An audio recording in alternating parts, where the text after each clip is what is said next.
La vie secrète des geekettes. Bonjour et bienvenue à un autre épisode en confinement enregistré via Skype de La vie secrète des geekettes. La vie secrète des geekettes, c'est une émission divertissante et diversifiée où à chaque mois, les geekettes vous donnent leur très humble opinion sur un produit de la culture populaire de leur choix. Et on jase aussi de plein d'autres affaires! J'ai vraiment hâte de le refaire en vrai, ce petit bout-là. Aujourd'hui, c'est l'épisode 75. Je suis votre animatrice remplaçante, Martine, et je suis accompagnée de mes co-animatrices, Lulu. Bonjour, Lulu. Tu vas nous parler de quoi? Allô?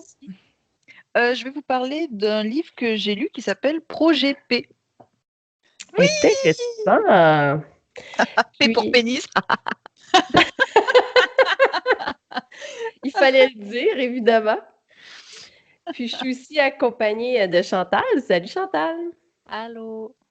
Puis toi, tu nous parles de quoi ce mois-ci? Moi, je vous parle que je suis une slackeuse puis que j'ai pas écrit de chronique parce que je joue trop à WoW. Fait que je vais vous parler de l'expansion de WoW. C'est correct, ça! C'est comme un mix. Triche quand même. Je savais pas qu'on pouvait faire ça. C'est comme un mix de ton addiction pour les vendredis policiers, mais ça, c'est mon addiction à WoW. Fait que j'ai pas écrit ma chronique, mais je voulais être là pareil parce que je vous aime. Fait que je vais vous parler de WoW puis de pourquoi que j'ai pas écrit ma chronique. Est-ce correct? Écoute, WoW, c'est comme le jeu que tu joues le plus souvent. Fait que c'est excellent. Tu vas pouvoir nous en parler d'autant plus ce mois-ci. Mhm. Puis, gros mois, tout le monde. On est beaucoup sur le show ce soir. Il y a aussi Jessie qui, exceptionnellement, vient nous voir pas à l'Halloween. On est vraiment contente que tu sois là pour Noël cette fois. Je me suis trompée d'épisode. Oui, écoute, je viens à Noël, mais je vous parle de meurtre, fait que ça équivaut. Je m'en viens vous parler du livre qui vient de sortir de Simon Predge, qui est en lien avec son podcast Ars Moriendi, La mort en héritage. Cool! C'est Puis un autre festif, tout ça. Ben oui! Ben, au moins, il y a des pénis, hein. Lulu, elle rattrape le show au Ça niveau de la contrebalance. joie. Pourquoi c'est moi Puis la une autre- préposée au pénis? Je comprends pas. Une autre invitée très spéciale ce mois-ci, on a Fanny en retour progressif au Geekette. Oui, exactement. Merci, Martine. Oui, je suis en retour progressif. Ça se peut que des fois, je dois quitter ou que je dois mettre mon micro sur mute parce que mon enfant me demande, vu que j'allaite en ce moment. Et aujourd'hui, à l'épisode, je vais vous parler, en fait, je ne vais pas vous parler de quelque chose. J'ai fait une entrevue avec Josiane Bouchon qui a sorti un podcast à thème de Noël. Donc, ça s'appelle Le calendrier de l'Avent, son podcast. Je vais faire une belle petite entrevue, puis on va vous passer ça. Puis je vais juste être avec vous, là, discuter un petit peu. Là, puis des fois, je vais être là, des fois, je ne serai pas là. Ça va dépendre de la soirée. Est-ce correct? C'est ça un retour progressif, hein? Ben oui, Puis, c'est ça. puis au moins, justement, avec une entrevue, tu peux quitter en tout temps, pas de stress, tout est fait. Mais on est super contente que tu sois avec nous ce soir, Fanny. Je suis contente, là. Ça faisait longtemps là, que je n'avais pas discuté avec vous toutes. Donc, je suis bien contente. Puis, avant d'aller à nos nouvelles, on veut remercier nos précieux Patreons qui encouragent notre projet. Nous sommes maintenant rendus, les filles, à 16 Patreons! Wouhou! Yeah! Donc, on remercie François, Gisèle, Guillaume, Jonathan, Julie, Nicolas, Pierre-Michel, Nicolas, René-Claude, Sopello, Tchernobyl, Sam Goku, Yann, Yannick, Sean et Stéphane.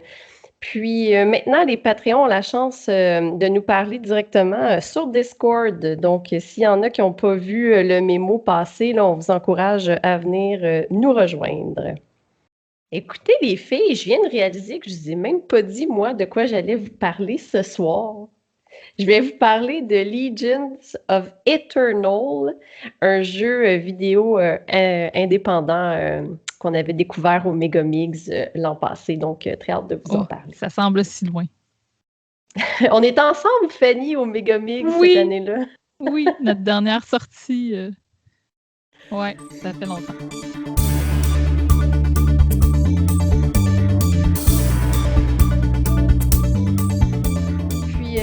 pour les nouvelles, je commence par une petite nouvelle assez soft. Les geekettes, on vous a concocté une playlist sur YouTube de Noël. Donc, c'est toutes les chansons favorites des geekettes. Il y en a peut-être d'autres qui s'ajoutera, qui sait. Donc, si vous avez un petit blues, c'est un bon moment pour écouter ça. Puis, Lulu, tu avais une nouvelle aussi que tu voulais nous partager? Moi, c'est pas vraiment une nouvelle, c'était juste pour rappeler que le 6 décembre, c'était le jour commémoratif de la tuerie de Polytechnique où un monsieur est rentré et a tué 14 personnes, 14 femmes dans l'école. Fait que c'était juste pour rappeler cet événement qui est vraiment tragique. Et puis, c'est ça, juste pour rappeler qu'on est beaucoup de filles en sciences puis qu'on est là pour rester. Fait que c'est juste pour dire ça. Voilà. Yeah, moi je t'applaudis. Yeah. Ouais. Puis, Chantal, tu avais une nouvelle également? Oui, écoute, mais comme qu'on fera rien à Noël, puis qu'on va être chez nous, chacun chez eux, puis on se fout rien, mais il y a quand même Space qui vont faire un Noël Space parce qu'ils se sont dit qu'ils ont tellement eu de fun à l'Halloween qu'ils le refont à Noël. Fait que le vendredi 18 décembre, ils font un Facebook Live de 21h à 23h. Donc, ils vont les piger dans leurs archives, puis ils vont faire une soirée disjonctée de courts-métrages sous le thème de Noël et de l'hiver. Donc, t'as un qu'à te connecter sur Facebook Live, puis ça va être ça. Pogne ta bière, puis un snack, puis écoute ça. Ça va être divertissant. Est-ce que tu sais s'il y a des frais pour non, il n'y a pas l'événement? de frais. Par contre, il demande un petit don de 5 à Space. Ah, c'est parfait, ça. Si tu peux te le permettre, ils vont l'accepter parce qu'il y a quand même des gens derrière qui vont travailler à faire le court-métrage. Là. Ben oui, c'est pas cher, là, c'est vraiment pas cher. Non, en effet. Ouais. Puis, moi, j'avais regardé avec mes amis justement celui d'Halloween, puis ça a super bien été. Il n'y a pas eu de bug, c'était fluide, puis il y avait de l'animation aussi entre les courts-métrages. Fait que c'était super celui de l'Halloween, là, fait que celui de Noël m'intéresse aussi. Là. Je vais sûrement l'avoir sur un de mes écrans pendant que sur l'autre écran, je joue à WoW.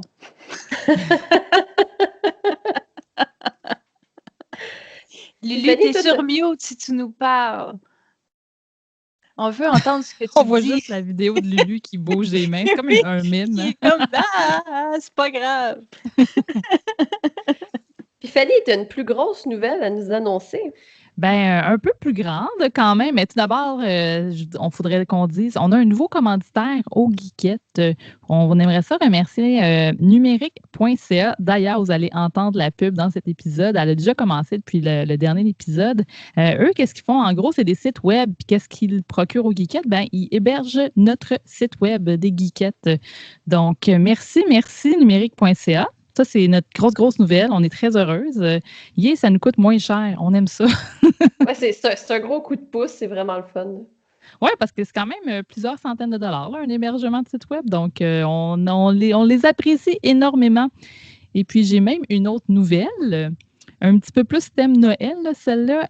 En fait, écoute, c'est encore notre autre commanditaire et partenaire, la librairie Z, qui, eux, j'ai vu dernièrement passer dans leur feed Facebook qu'ils allaient vendre des lithographies de l'illustrateur et BDiste Yannick Paquette. Pour les gens qui ne le connaissent pas, Yannick Paquette, c'est quelqu'un qui travaille, entre autres, sur les titres de Wonder Woman. Il va travailler beaucoup chez DC Comics. Je pense qu'il fait aussi le gros bonhomme vert, que j'oublie son nom. Là. Je ne sais pas si quelqu'un... c'est pas de Thing, là, mais c'est... Non, c'est pas ça. C'est chez Marvel, ça. C'est pas la même gang. Swamp Thing. Hey, je n'étais pas loin, je suis de Thing, Swamp Thing. Donc, voilà.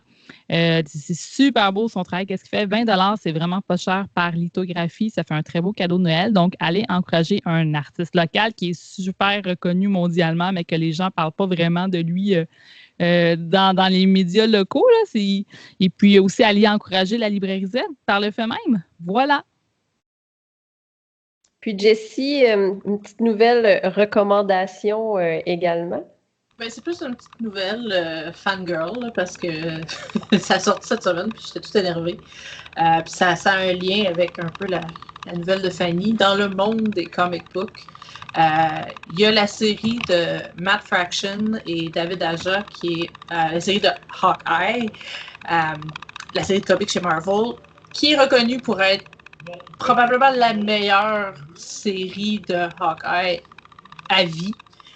qui est vraiment, vraiment particulière, vraiment drôle et très, très, très intelligente. D'ailleurs, si vous ne l'avez pas vu, courez, vous achetez la collection. Là. Il y a une collection en reliée, si je ne me trompe pas, qui vaut vraiment la peine. Et puis, on a appris cette semaine que ça s'en vient sur Disney+. Donc, ça va être adapté en real action avec des vrais personnages. Je capote. C'est à peu près la meilleure nouvelle que j'ai entendue de tout le mois, sinon de toute l'année. Il faut dire que dans 2020, ça en prend pas grand. Mais en gros, on va avoir le personnage de Hawkeye qui, selon moi, va être encore joué par le même acteur là, qui joue dans tout l'univers Marvel, dont le nom m'échappe. Je ne sais pas si vous vous rappelez de son nom. Jeremy Renner. Et voilà, Jeremy Renner. Il va avoir la She-Hulk, dans le fond, qui est Kate Bishop, qui va être jouée par Hailee Steinfeld, qu'on a vu entre autres dans True Grit. Puis il va aussi avoir Lucky the Pizza Dog, qui est son chien, qui est vraiment hot. Et dans le comic, en fait, il y a un issue, donc un numéro complet, qui est fait sous le point de vue du chien. J'ai bien hâte de voir s'ils vont faire ça dans la série. Ça risque d'être super intéressant. On n'a pas de date de sortie encore. C'est juste, on sait que je pense que la pré-prod est commencée ou la production est commencée. Bref, c'est officiel, ça s'en vient, mais on ne sait pas quand. Mais tout le monde est bien énervé, puis moi y compris. Hey, je voudrais ajouter quelque chose pour les gens qui ça intéresse. Matt Fraction, c'est le scénariste de Sex Criminals. Oui, aussi. Donc, c'est une BD qu'on a parlé au début des Geekettes, là, dans nos premiers épisodes. Là, donc, ça vous intéresse d'aller écouter ça, des épisodes du passé. Voilà, pour vous donner une idée du style là, de Matt Fraction, là, son style d'écriture qui est super humoristique. Puis, on veut aviser les auditeurs, là, il n'y a pas un party de castagnettes chez Jessie. C'est un petit problème technique, malheureusement, avec son micro. Fait que ça se peut qu'il y ait un peu de son dans ses chroniques ou quoi que ce soit. Là. Mais malheureusement, on peut pas le contrôler, puis on préfère avoir Jessie avec nous, avec des castagnettes, que pas de Jessie. Oui, c'est bien correct. Ça fait un petit bruit d'ambiance, là, de party. Ouais. J'ai l'impression d'être à Malaga. C'est comme si on était en vacances, dans le fond, mais... En vacances, on peut même avoir les bruits de glaçons de drink en background. Un peu dans le fond. C'est ça, dans le fond, c'est juste des drinks qu'on shake. Là. C'est ça, le secret, c'est que je me saoule la gueule, mais je fais semblant que c'est un micro, tu sais. Ou on dit que c'est un épisode ASMR. Fait que c'était ça l'objectif. Ouais. C'était voulu. Oui. Écoute, on va avoir des bruits de bébé peut-être éventuellement. Donc, ça va être un épisode très auditif. Puis, si vous voulez nous envoyer d'autres nouvelles, vous pouvez nous contacter à vie-de-geekette avec un S à commercial@gmail.com. Merci les filles pour vos nouvelles. Qui d'autre que numérique.ca pourrait bien réaliser votre site web? 2 décennies de développement et de création devraient suffire à vous convaincre. Quel que soit le secteur d'activité ou le budget, notre motivation est la même, celle d'innover et de dénicher le concept qui vous propulsera vers le succès. Pour les budgets plus modestes, nous vous offrons des sites web à partir de 750 $. Pour la réalisation d'un projet plus ambitieux ou pour le développement d'applications web, nos professionnels vous guideront dans votre démarche. Pour en connaître davantage sur nos services, visitez le numérique.ca ou communiquez avec nous au 418-335-0804. Alors, Jessie, tu vas nous parler du livre de Simon Predge. Comment que ça s'appelle déjà son livre? La mort en héritage, c'est ça? Exactement, La mort en héritage chez les éditions de l'Homme, qui est le livre qui vient tout juste de sortir en complément, en fait, au podcast, à la balado-diffusion Ars Moriendi, qui connaît un succès vraiment retentissant à travers le Québec. Avec raison, je pense que c'est un podcast qui vaut largement la peine d'être écouté, donc je le recommande en passant comme ça.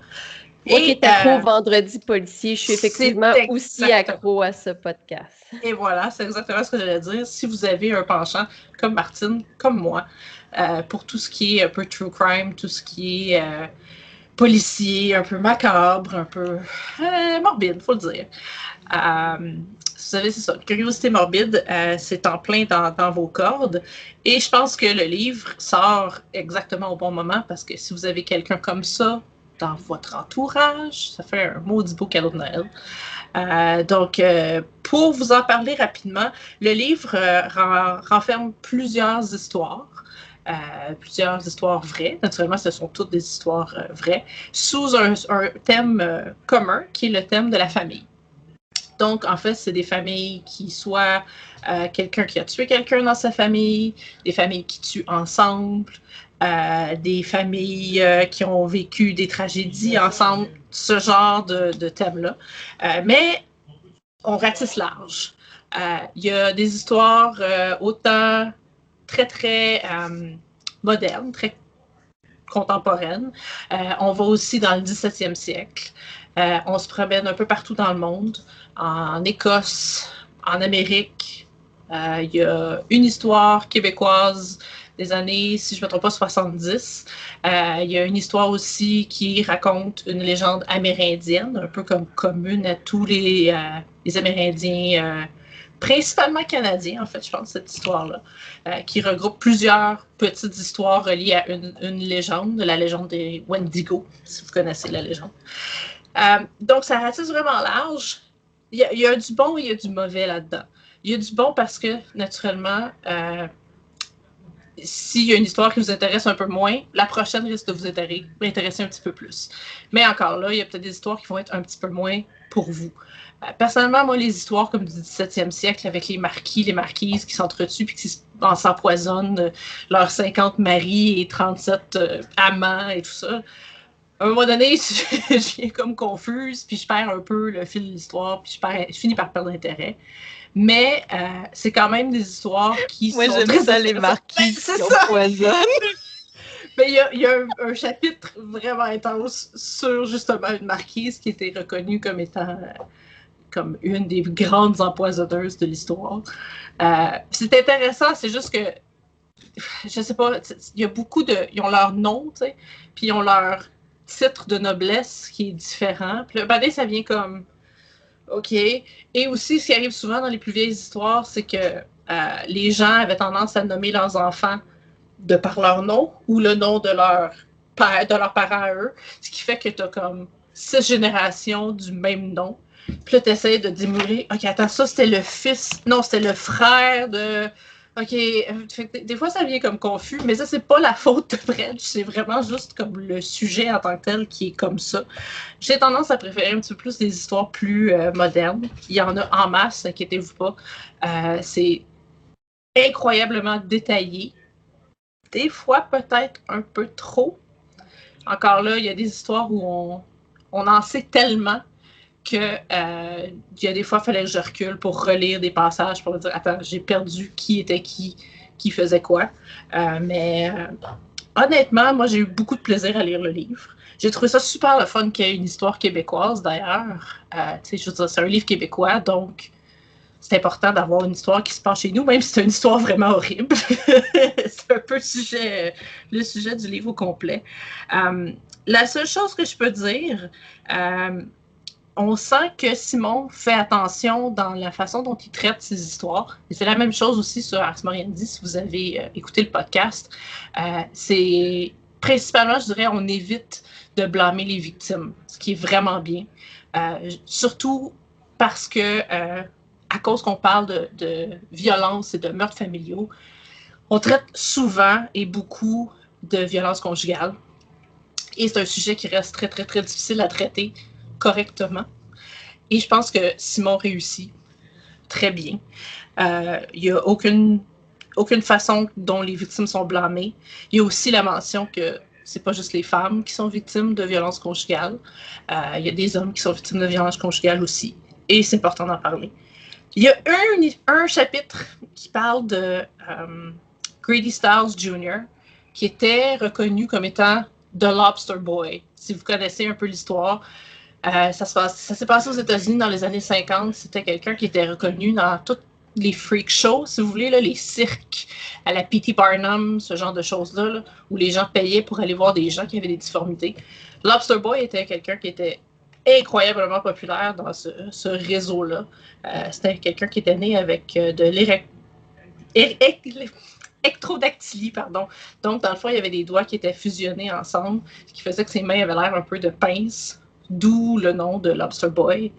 Ce gars-là était un être horrible, aucun lien avec sa condition physique, c'était vraiment juste quelqu'un de dégueulasse. Et il a connu une fin un peu à ce même titre. Mais il y a comme 2-3 jokes de pince dans le chapitre que j'ai trouvé un peu weird. Tu sais, comme à un moment donné, naturellement, comme c'est une maladie génétique, c'est un gène autosomal dominant, ce qui arrive, c'est que si tu as cette maladie-là, ben cette condition-là, c'est presque garanti que tes enfants vont l'avoir. Donc lui, il a une large famille de, je pense, 5 enfants. Et naturellement, je pense que c'est 4 sur ces 5 enfants qui sont atteints de la même condition. Puis à un moment donné, il parle que la famille déménage ensemble, puis ils partent leur propre freak show, dans le fond. Et la phrase est comme « Toute la famille met la pince à la pâte ». C'est comme « OK ». C'est drôle, mais en même temps, ça brise le ton, parce que le livre est écrit tellement sérieusement, d'un ton très, très respectueux pour les victimes et tout ça, que cette joke-là a fait comme « OK ». All right. Les respectueux des victimes, mais les enfants avec des pinces, eux autres, non. Ouais, c'est ça, c'est un peu le fait que j'ai fait. Il n'a pas pu s'empêcher. C'est comme, il faut que j'en place une. C'est ça, Faut que ça sorte. Faut que ça sorte. C'est comme tout le long, tu sais, c'est écrit tellement, tu sais, je veux dire, de façon PC, là, très, très correcte politiquement. Très J'étais neutre, sûre que tu allais en fait. dire ils se sont serrés la pince. Ben, en fait, c'est ça que tu allais dire. celle-là aussi est dans le chapitre. C'est la deuxième joke de pince. Il y a comme 3 jokes de pince, je pense, dans le chapitre, que j'étais comme, ben voyons. Puis tu sais, c'est une histoire qui est vraiment horrible, là. Le gars, il a tué le fiancé de sa fille. Puis c'est atroce, là. C'était un homme violent, alcoolique, qui avait beaucoup de problèmes de personnalité. Mais fait que ça détonne vraiment les comme 2-3 petites jokes qui sortent de nulle part. C'est comme, ben voyons, ben ok, oui, c'est probablement que c'est comme des jokes de... tu sais, subtilement. Comme les jokes du gars qui est juste pas à l'aise avec ce qui se passe, puis il fait juste comme une petite joke de pince, là, parce que je sais pas comment gérer avec la situation. Ça. Mais pourtant, tu sais, dans tout le reste du livre, il n'y a rien dans le genre. Tu sais, tout le reste du livre est vraiment traité d'un ton très sérieux.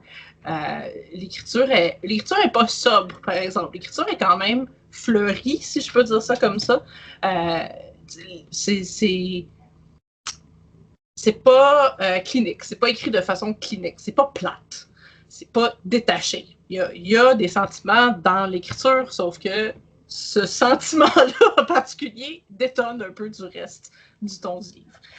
Mais bref, je recommande à 100%. J'ai eu beaucoup de plaisir à le lire. Encore là, si vous aimez le genre, ça va vous plaire. Si vous aimez le podcast, c'est sûr à 115% que le livre va vous plaire. Félicitations. Mais, tu sais, les exemples que tu donnes, tu sais, c'était certains épisodes. Y a-t-il des histoires comme qui n'ont jamais été traitées dans le podcast ou... Oui, il me semble bien que oui. Honnêtement, je ne pourrais pas te dire lesquels. Je n'ai pas écouté tous les épisodes du podcast. Mais une bonne partie, je pense, sont des histoires inédites pour le podcast, à tout le moins. Vous avez probablement déjà entendu parler de, si vous connaissez un peu le true crime, là, il y a des histoires qui sont quand même relativement un petit peu plus connues. Mais il y en a d'autres, comme par exemple les légendes amérindiennes, puis tout ce qui est relié avec l'espèce de la folie cannibale chez les Amérindiens. Honnêtement, moi, j'avais jamais entendu ça nulle part. Je trouve ça incroyablement intéressant. Parce que c'est super bien traité, puis ça explique beaucoup sur justement la culture amérindienne qui est reliée avec cette légende-là.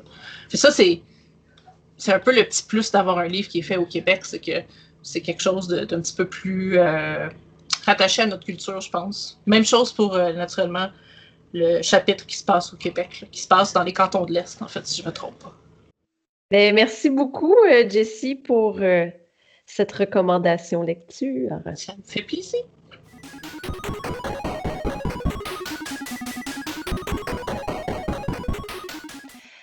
Alors, Martine, tu vas nous parler du jeu vidéo Legion of Eternal avec un H puis il n'y a pas de faute. Non, exact. Parce que le jeu, il travaille. Il y a des mécaniques de jeu que c'est avec de l'éther, donc d'où le nom Legions of Eternal. Donc, c'était développé par Lucid Dream Studio. C'est un studio indépendant montréalais, puis c'est leur tout premier jeu qui ont sorti. Puis, comme j'ai dit en début d'épisode, on les avait rencontrés au Megamix, puis j'avais fait une capsule sur les 5 jeux qui m'avaient marqué au Megamix, puis en faisait partie. Fait que j'étais très excitée là, quand il est sorti le 30 octobre dernier. Puis il est vraiment disponible sur toutes les plateformes, Steam, Switch, Xbox, puis PS4. Donc, pas d'excuses, vous pouvez le trouver partout pour environ 25 $. Puis, c'est un jeu d'action et d'aventure 2D. Le synopsis du jeu, c'est « Par un matin d'été, un jeune garçon nommé Wilfred trouve sa maison détruite et sa famille disparue. Armé de courage et alimenté par l'énergie du désespoir, il entreprend un voyage pour retrouver ses parents. Ce qu'il s'apprête à découvrir changera pour toujours le monde d'Arcanis. » Donc, le synopsis, aussi pourquoi je vous lis, c'est que vraiment le jeu est basé sur une histoire. Tout au long du jeu, l'histoire se développe. Le pauvre petit Wilfred a perdu ses parents, ils se sont fait enlever, puis il cherche à comprendre ils sont où, puis il veut aller les rechercher. C'est vraiment pour les joueurs de tous les niveaux parce qu'ils ont fait 5 niveaux de difficulté. C'est quand même rare. Là, des fois, on va voir 3 niveaux de difficulté. Là, il y en a vraiment 5. Donc, 2 plus faciles si on veut se concentrer sur l'histoire. Moi, j'ai fait le monde normal. Puis, je vous dirais que le mode normal, c'est bien assez difficile pour une première game. Après ça, vient des difficiles puis hardcore, mais pour vrai, je pense pas les faire. Là, normal, c'était bien en masse. Donc, comme je disais, c'est un jeu d'action et d'aventure. Donc, il y a un peu de platforming, un petit peu de puzzle, là, mais c'est quand même léger à ce niveau-là, un peu d'exploration. Donc, on est armé d'une canne à pêche parce qu'on était à la pêche quand nos parents sont disparus. Puis, au fur et à mesure que l'aventure se déroule, notre canne à pêche, on va pouvoir mettre des upgrades dessus, puis elle va devenir plus puissante. Puis, on va aussi avoir des nouvelles armes qu'on va trouver là, dans notre quête. Puis, comme je disais, au niveau de l'éther, c'est qu'on a 4 types d'éther. On ne les débloque pas toutes là, au début, là, ça vient au fil de l'aventure. Donc, il y en a une qui nous permet de nous guérir. Une autre façon de nous guérir dans le jeu, c'est il y a des feux de camp. Puis quand on touche un feu de camp, ça remplit notre énergie. Puis là, encore une fois, les niveaux de difficulté, si c'était anormal comme moi, ça ne remplit pas ton énergie au complet. Ça met juste 3 barres d'énergie. Tandis que les niveaux plus faciles, ça la remplit au complet. On a un éther bleu qui, ça, permet de faire des attaques plus puissantes avec notre arme. Puis, la jaune et la verte, on va débloquer des nouvelles habiletés. Mais comme le jeu, il est juste une dizaine d'heures, 10 à 15 heures, je ne veux pas vous dire les habiletés parce que je ne veux pas non plus vous gâcher les quelques surprises. Comme je disais, il y a un petit peu d'exploration. Puis ça nous permet de trouver des poches qui sont cachées pour augmenter notre niveau d'éther qu'on peut transporter avec nous. Puis, il y a aussi des parchemins qui sont des items à collectionner, là, qui nous permet d'en apprendre un peu plus sur le monde dans lequel Wilfred évolue.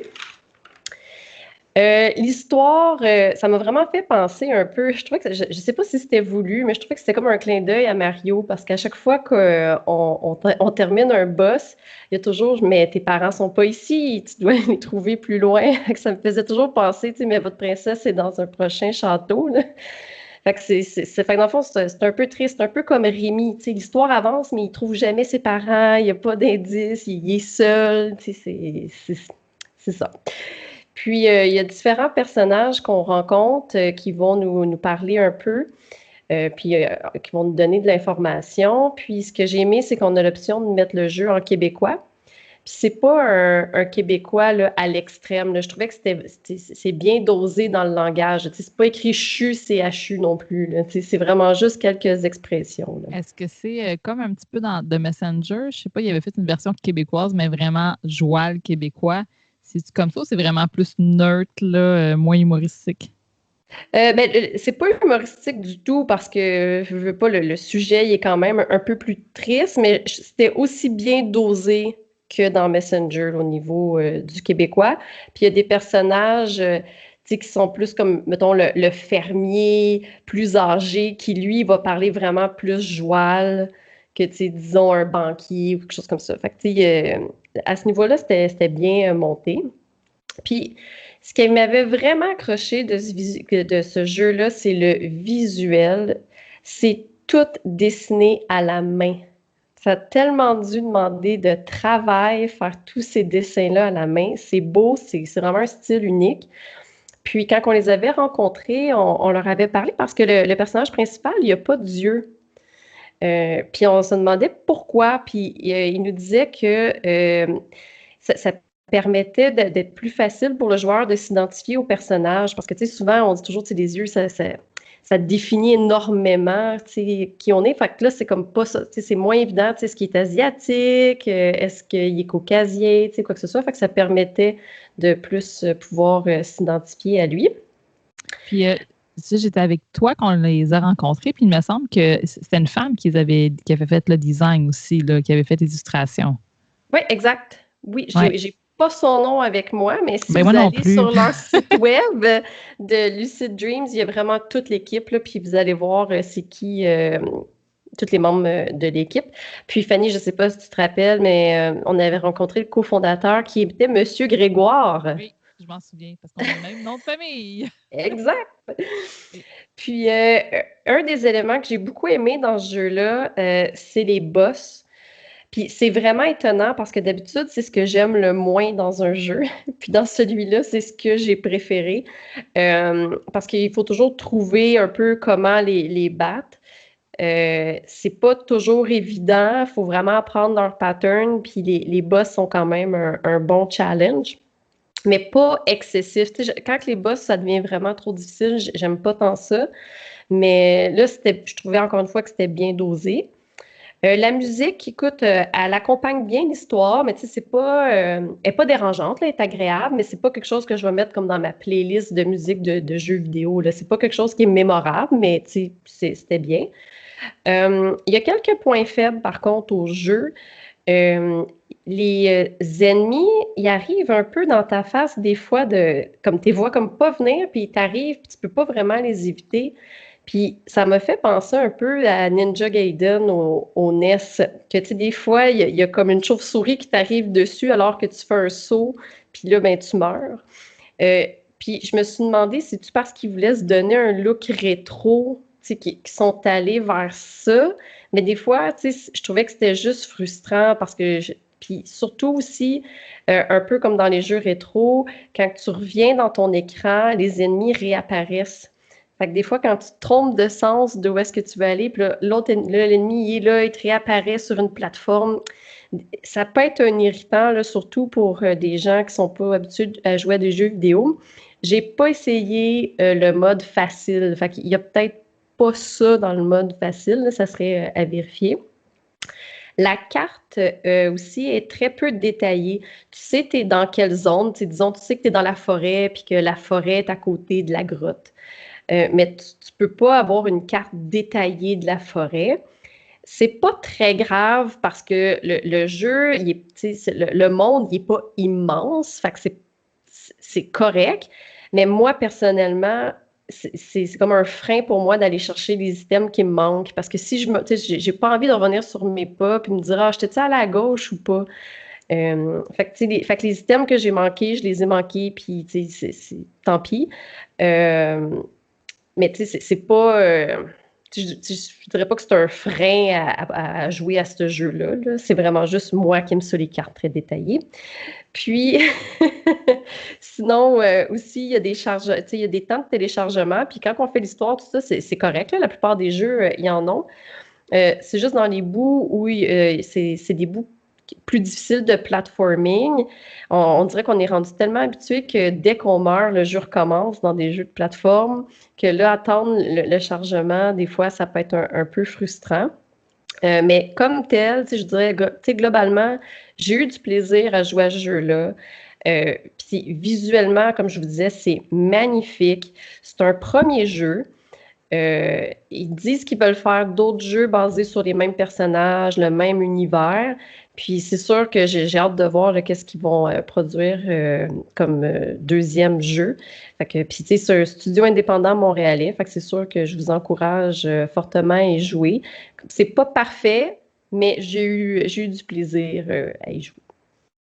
Puis c'est disponible sur quelle plateforme déjà? Tout. Ah ouais, OK. Tout? OK, c'est bon. Tout, Fanny. J'étais prête à le regarder sur Steam. C'est vraiment beau, les dessins. C'est vraiment parfait. J'en reviens pas si on fait ça à la main, là. Ils sont fous. Ils sont fous. Ouais, Il dit la fille qui a de la misère à dessiner comme un poisson, là, mais bon. Non, mais moi aussi, quand j'ai vu ça, j'étais comme, OK, tu sais, puis les mondes sont vraiment tous différents. Tu sais, je veux dire, quand tu es dans la forêt, puis quand tu es dans une grotte, les mondes sont dessinés vraiment différemment, là. Ça a dû être tellement de travail, là. Juste pour tu vois qu'ils ont pas recyclé. Tu sais, des fois, ils recyclent des affaires, puis ils changent de couleur pour les mettre en background, mais en tout cas, l'extrait qu'il y a sur Steam, tu vois pas ça. Ah non, les dessins sont pas recyclés, effectivement. Puis, tous les ennemis sont très différents. Les boss, sont beaux, sont grandioses. Chapeau là, pour le visuel. Là. Les couleurs sont vraiment belles aussi. Là. C'est bien que ça donne une belle ambiance, là, vraiment, de monde fantastique, mais doux en même temps. Oui, j'approuve les dessins également. Oui, puis j'ai vu aujourd'hui que RDS Jeux vidéo ont fait un top des jeux indépendants québécois de l'année, puis eux aussi, ils les ont nommés. Donc, jetez un coup d'œil, si vous aimez les jeux d'exploration, d'aventure, plateforme, jetez un petit coup d'œil. Parce qu'on s'entend, durant les 2 semaines de Noël, on n'aura pas grand-chose à faire. En effet. Parlez pour vous manger autres. la bûche de Noël Vachon, c'est sûr, tout seul. Avec mon chum, lui mon bébé. Merci Martine. Merci. La librairie Z aime la bande dessinée et ils sont fiers de vous présenter cet épisode de La vie secrète des geekettes. Que vous recherchiez de la bande dessinée américaine, européenne ou québécoise, la librairie Z possède de tout pour satisfaire vos envies de lecture diversifiées. Librairie Z, située au 3420 rue Ontario-Est. Visitez leur site web librairiez.com. Et toi, Fanny, alors tu vas nous parler de ton entrevue que tu as fait récemment? Oui, bien sûr. Je vais vous parler de mon entrevue avec Josiane Aubuchon. C'est une humoriste, animatrice. Vous allez l'entendre dans le petit extrait audio que j'ai créé, la petite entrevue que j'ai faite. Donc, écoutez, on entend un peu mon bébé dans l'entrevue. Donc, vous allez entendre un petit peu mon petit bébé. Puis, c'est ça, là. Merci à Josiane d'avoir effectué cette entrevue-là avec moi. C'était vraiment apprécié. Puis, j'en dis pas plus. Je vous laisse écouter ceci.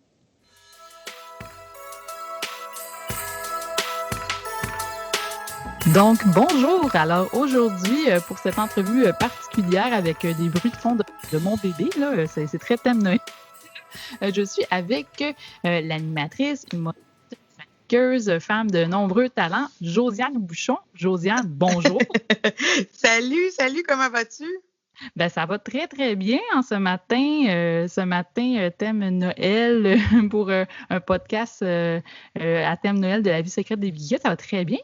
Oui. Écoute, merci de nous accorder cette belle entrevue parce qu'on va jaser ton podcast. Mais avant toute chose, je veux te présenter pour les gens, le peu de gens qui ne te connaissent pas encore.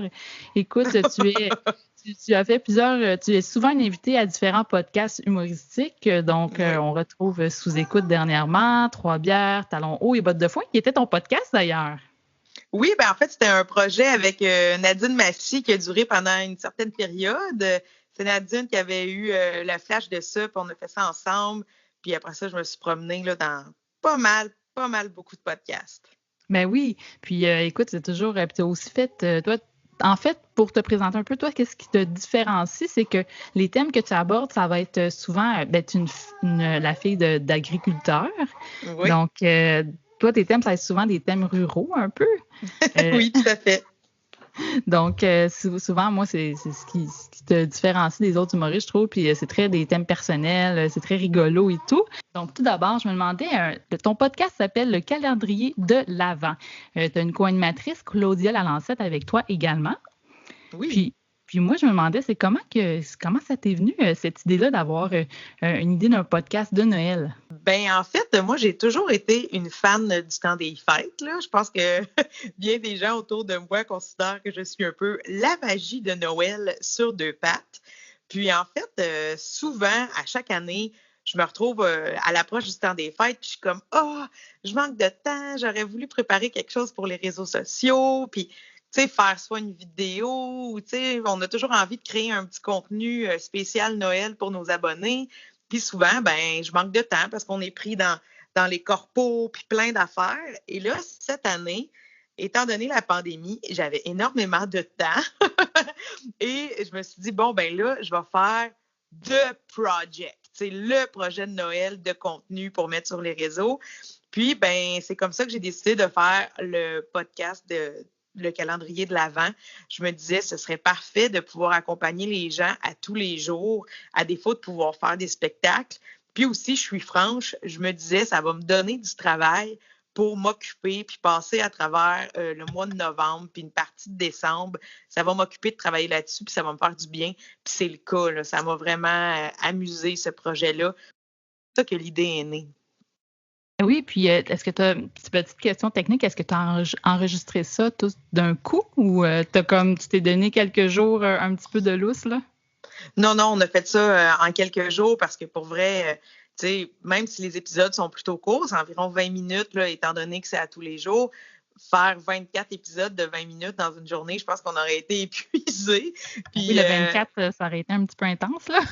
Oui, c'est ça. Fait que non, on a fait ça en plusieurs séances d'enregistrement.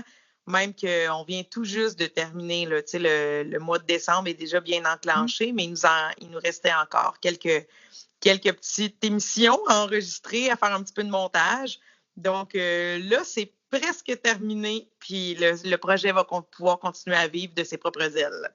Écoute, j'ai d'autres petites questions aussi. Je me demandais, est-ce que tu te mets dans l'ambiance quand tu enregistres? Est-ce que tu mets des décorations de Noël? Parce que des fois, on a besoin, dans ce moment particulièrement, là, on a besoin de se mettre un petit peu dans l'ambiance, là.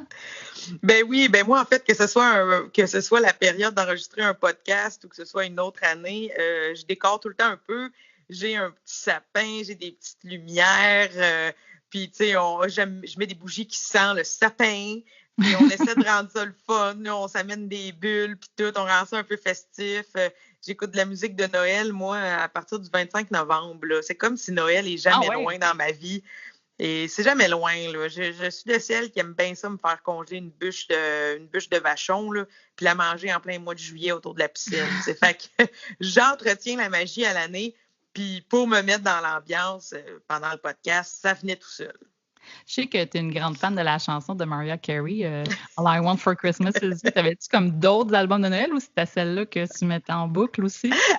Non, rassure-toi. J'ai plein d'albums. J'écoute Mariah Carey, c'est certain, mais beaucoup de personnes sont au courant que je faisais un marathon de 8 heures d'écoute en ligne de cette même chanson sur repeat. Mais ça, je garde ça pour des événements spéciaux. Au quotidien, là, j'aime plein de chansons de Noël.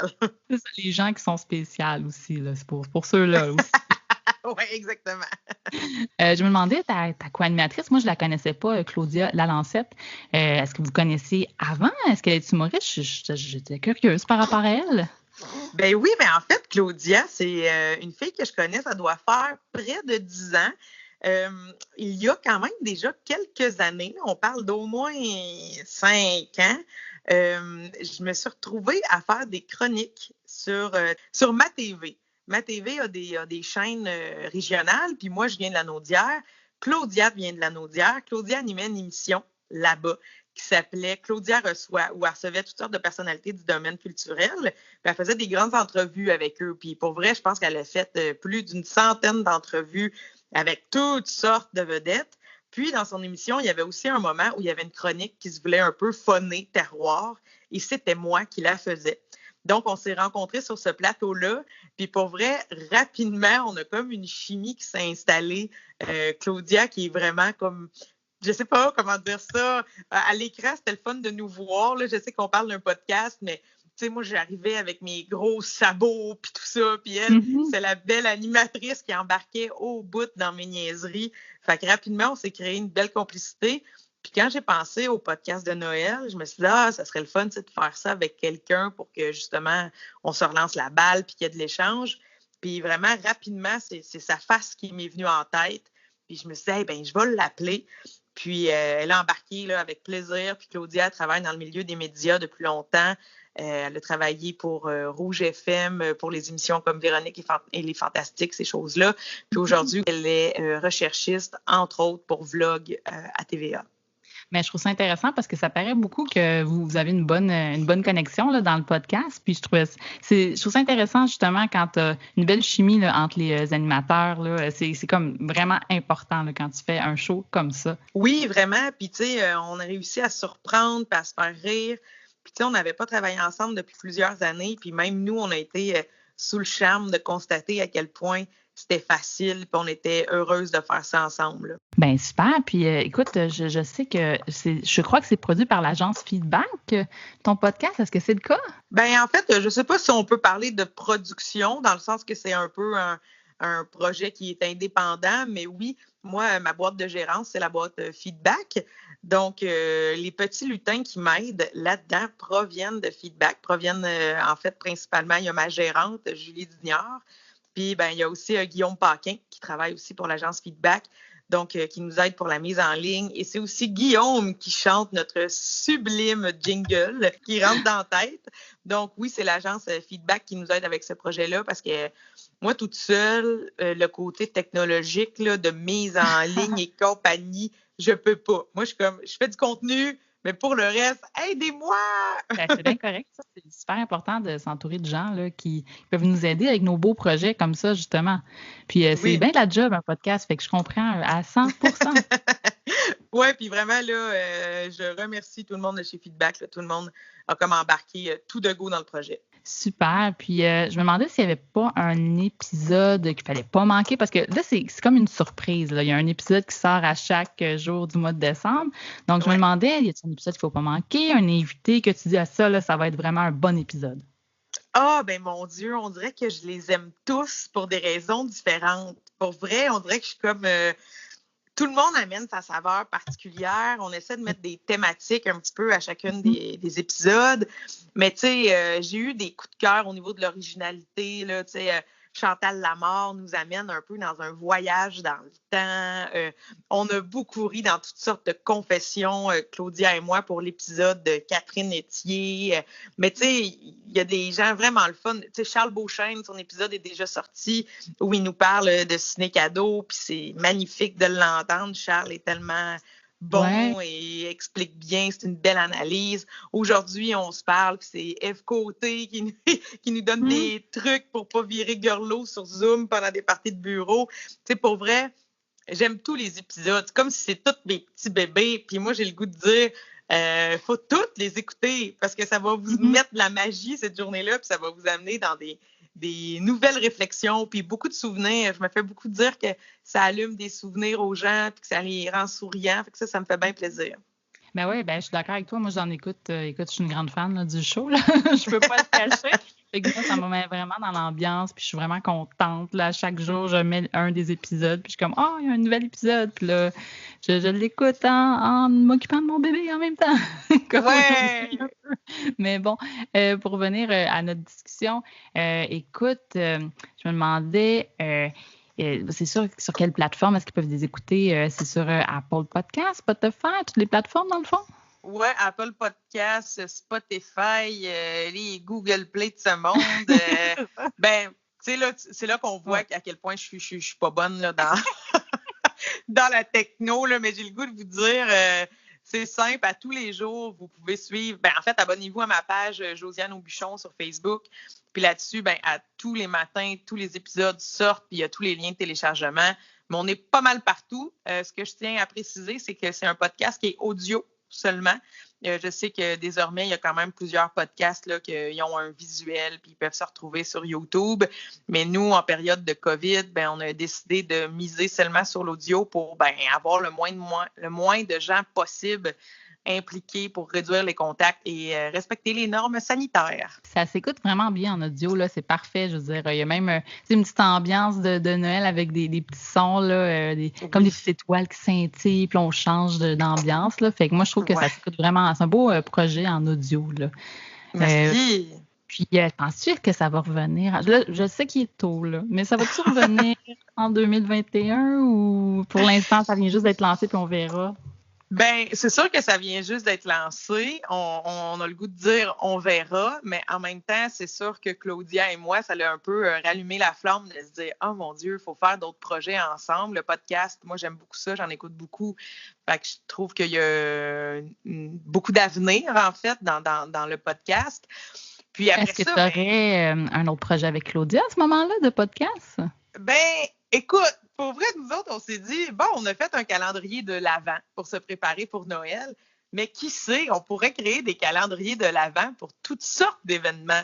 Tu sais, être en période d'attente avant quelque chose de gros ou d'une fête, ça peut être possible.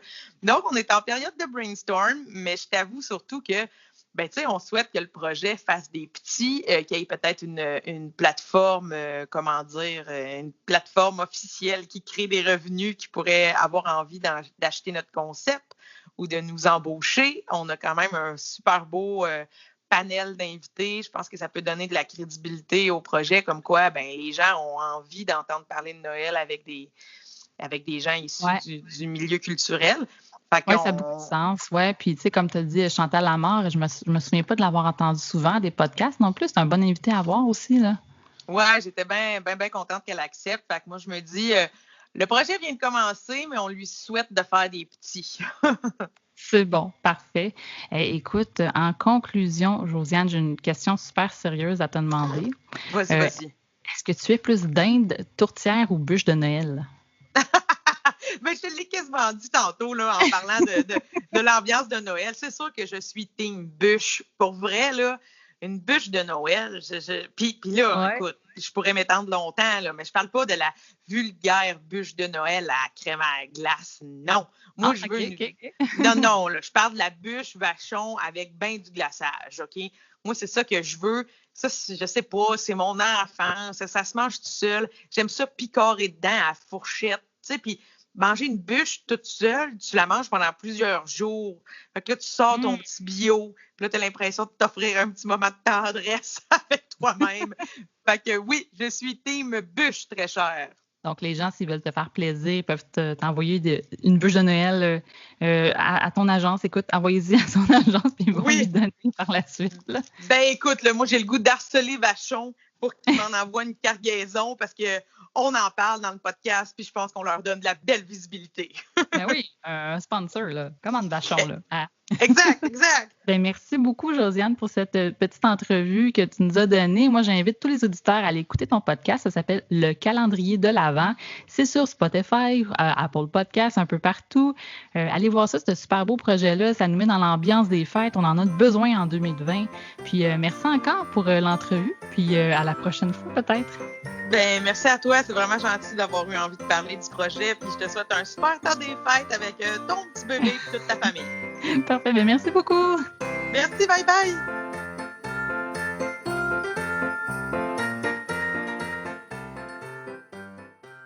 Donc, Lulu, ce soir, tu vas nous parler de Projet P. Fait que, oui, aujourd'hui, je vais vous parler de Projet P. Fait que c'est un livre québécois. C'est un recueil, dans le fond, de petites nouvelles, de petites histoires. C'est aux éditions Québec-Amérique et c'est sous la direction de Karine Glorieux. Fait qu'elle a regroupé, dans le fond, 15 auteurs, mais elle inclut, fait que 14 auteurs plus elle. Donc, en fait, c'est 15 femmes qui parlent de pénis. Donc, c'est 208 pages. Ça se lit très, très bien. C'est très, très le fun. Donc, en fait, c'est vraiment 15 femmes, 15 histoires, 15 styles différents.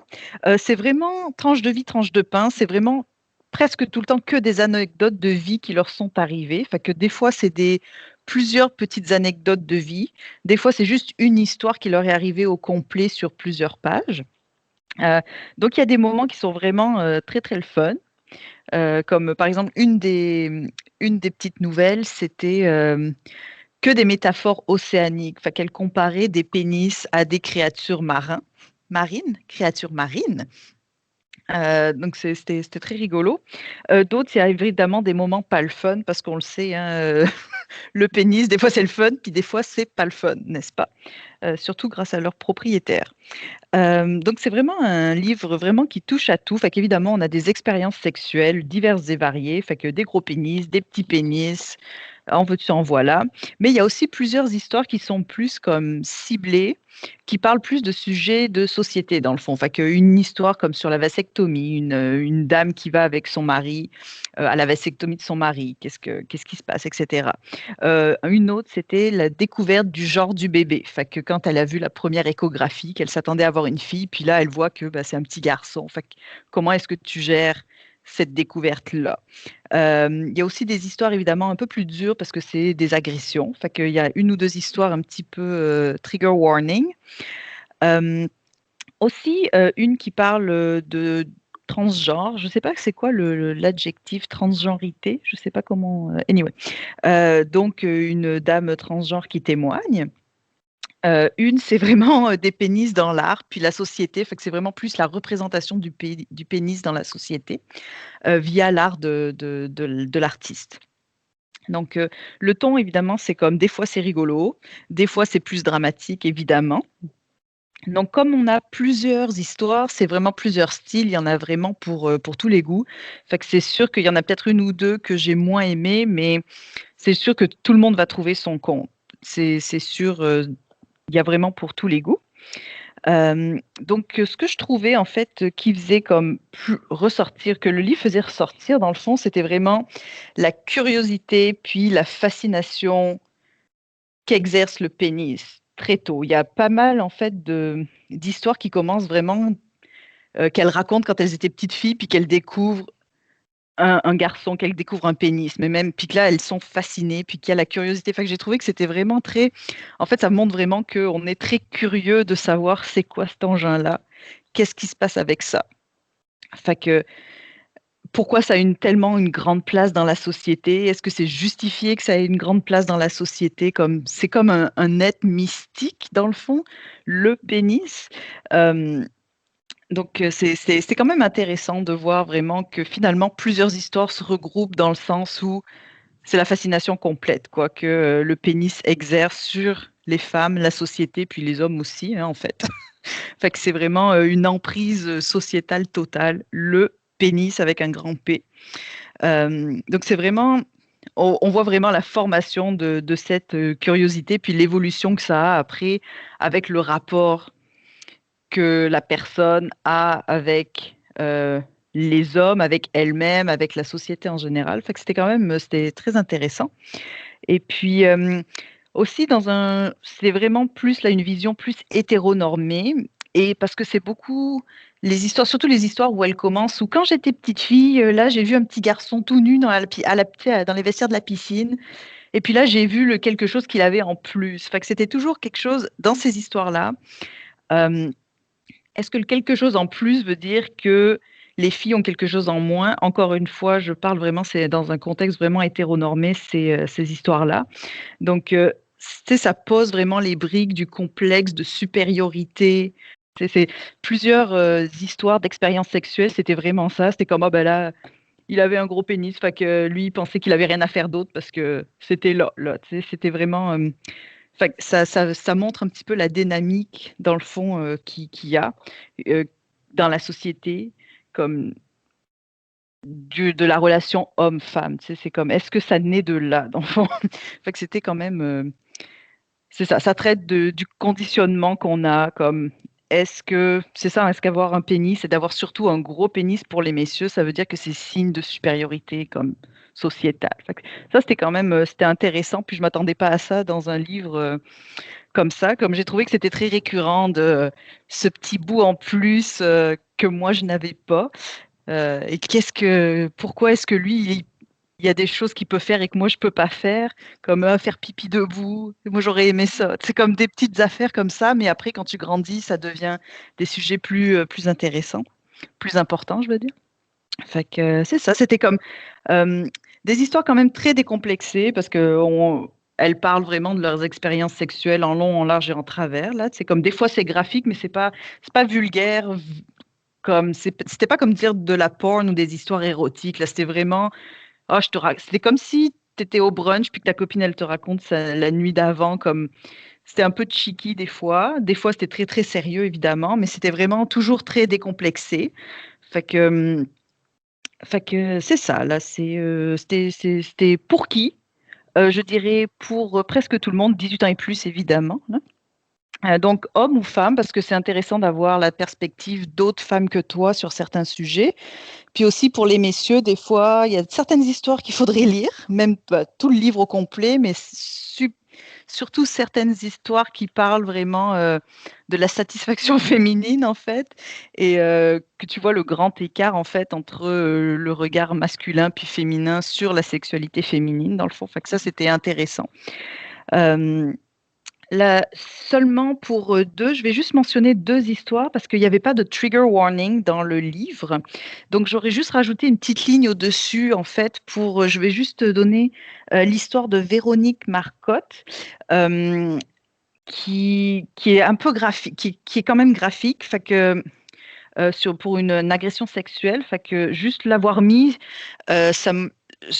j'étais correct avec, mais je ne sais pas si tout le monde aurait été OK, parce que l'histoire commençait vraiment, c'était un petit peu mystérieux, tu sais, c'était un petit peu bubbly, puis là, d'un coup, wow, ça tourne tout de suite, fait que le ton change assez rapidement, fait que j'ai été un peu surprise. Aussi celle de Fanny Demeule, où c'est un petit peu, le consentement est plus ou moins ici, fait que j'ai été surprise parce que l'histoire, c'est en fait, je ne sais plus comment l'histoire s'appelle. En fait, elle s'en va dans un GN parce elle veut voir un pénis et c'est ce soir que ça se passe là. Elle voit un pénis, puis elle s'en va au GN. Enfin, en gros, elle va à Bicoline pour aller voir un pénis d'un gars qui est habillé en elfe. Là, c'est ça qu'elle veut là, tu vois. Medieval Dick. Fait que là, c'est vraiment très, très humoristique. Puis là, ça prend un petit tour un peu plus tragique. Fait que c'était juste ça que j'aurais aimé, juste un petit trigger warning.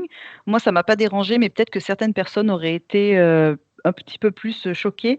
Mais quand même, c'était des histoires pareilles. Toutes ces histoires-là sont vraiment très intéressantes puis très importantes à parler. Fait que c'était vraiment des histoires nécessaires quand même, parce que ça démystifie vraiment les agressions sexuelles, comme qu'est-ce qui se passe après, la victime, comment elle se sent, etc. Fait que c'était quand même super intéressant. Fait que c'est ça. Vraiment, une partie du livre est très humoristique, puis d'autres parties, c'est un petit peu plus sérieux, puis grave. Mais il y en a vraiment pour tout le monde, puis je vous le recommande parce que c'était très intéressant, par juste des anecdotes de vie, de voir un sujet sociétal sous beaucoup de facettes comme ça, c'était super bien. Fait que je vous le recommande. Projet P, 15 femmes parlent de pénis, sous la direction de Karine Glorieux. Puis je me demandais, Lulu, parce que je ne l'ai pas lu encore, là, ça sera sûrement un projet du temps des fêtes pour moi, mais penses-tu qu'il y a certains hommes qui pourraient être blessés? Parce que tu dis aussi qu'il y a comme quelques histoires humoristiques, puis je me demandais justement si des hommes avaient fait la même chose, mais sur le vagin, ça aurait-tu... Des hommes qui parlent de vagin, ça fait combien d'années que ça se passe? 100 milliards d'années. Ça, c'est certain. Fait que, à un moment donné, si c'est juste la question par rapport aux histoires qui sont données, c'est pas. Il y en a qui passent pour des connards, mais c'est parce qu'ils ont vraiment un comportement de connard. Mais c'est jamais. Tu sais, il y a des histoires de gros pénis, de petits pénis, mais c'est jamais comme du shaming. Il n'y a jamais de body shaming dans le livre, vraiment. Fait que c'est pas vraiment. C'est ça, fait que, en soi, les hommes se sentiront pas blessés. Non, non. Non. C'est juste de se rendre compte, comme, tu sais, tu as tout le temps, comme le monsieur dans sa vie, son but ultime, c'est d'avoir une grosse quéquette. C'est juste comme, des fois, tu as l'impression que c'est ça, c'est juste son but, puis ce qu'il veut, c'est ça. Mais là, dans le livre, c'est beaucoup, non, mais tu sais, il n'y a pas juste ça dans la vie, tu sais, comme, il y a d'autres choses à faire, puis il y a d'autres choses comme, Et c'est pas parce que tu as la plus grosse quéquette du monde que j'en suis contente aussi. Fait que c'est juste comme une perspective, puis de démystifier un petit peu comme l'adage populaire que toutes les madames, elles veulent des gros pénis, puis qu'il y a juste ça qui compte. Puis c'est plus pour démystifier ça, mais je pense pas que les messieurs soient offensés de ce qui est écrit dans ce livre-là. Mais Ceux qui ça sont a l'air offensés, que- c'est parce qu'ils ont des actions similaires à ce qui se passe. Puis si tu es offensé, d'être traité c'est vraiment les personnes qui sont pas le fun, c'est parce que c'est vraiment des pas gentils, quoi, je veux dire. Comme c'est, voilà, qui ont des comportements pas respectueux. Donc, Des gens qui devraient se poser des questions là, sur leur comportement. c'est ça. Fait que si tu as ces comportements-là et que tu es offensé, ben, tant mieux pour toi, je veux dire. Ça veut dire que tu fais quelque chose de croche. dans le fond. Non, mais dis- c'est surtout. Exact. Parce que tu parles un peu des histoires humoristiques, mais c'est ça, si tu dis qu'il n'y a jamais de body shaming, c'est pas offensant, puis que c'est traité d'une belle façon. Non, c'est donc comme, parfait. c'est plus aussi comme, il y a beaucoup d'humour dans le sens où, genre, c'est beaucoup d'histoires où, moi, là, je voulais voir un pénis. Là, ce soir, ça se passait, je voulais voir un pénis. Puis c'est ça qui se passe. Puis là, c'est juste, tu t'imagines comme 4 filles qui sortent sur l'avenue Saint-Laurent un samedi soir, puis qui sont comme, à soir, ça se passe. C'était plus dans ce sens-là, c'était plus cheeky, mais il n'y a pas de body shaming. Je dirais même comme, il y a une ou deux histoires, c'est plutôt le contraire d'ailleurs. Fait que c'est juste, c'est vraiment, je pense le mot du livre, c'est vraiment curiosité puis fascination. C'était ces deux mots qui sont ressortis. C'est ça, comme un être mystique, là, le kraken de tes pantalons, je sais pas, là, mais c'est vraiment ça qui ressort du livre, je trouvais. Fait que, je vous le recommande comme un achat de Noël, certain. Le kraken de tes pantalons, c'est merveilleux, ça, cette phrase-là. Écoute. Je vais juste ajouter ça. C'est très beau. On en fera l'image de l'épisode. Ah, ben, Un merci. kraken phallique. Merci beaucoup, Lulu, pour ta chronique. Ça fait plaisir. Hey, tu savais-tu ça que les Geekettes ont maintenant un Patreon? À partir de 2$ par mois, tu peux avoir accès à du contenu exclusif des Geekettes. Il y a des entrevues, le podcast des Geekettes secrètes et plein d'autres affaires. C'est au patreon.com/geekette, geekette avec un S à la fin. Et on a toujours notre bouton PayPal si tu préfères nous donner un montant fixe de ton choix.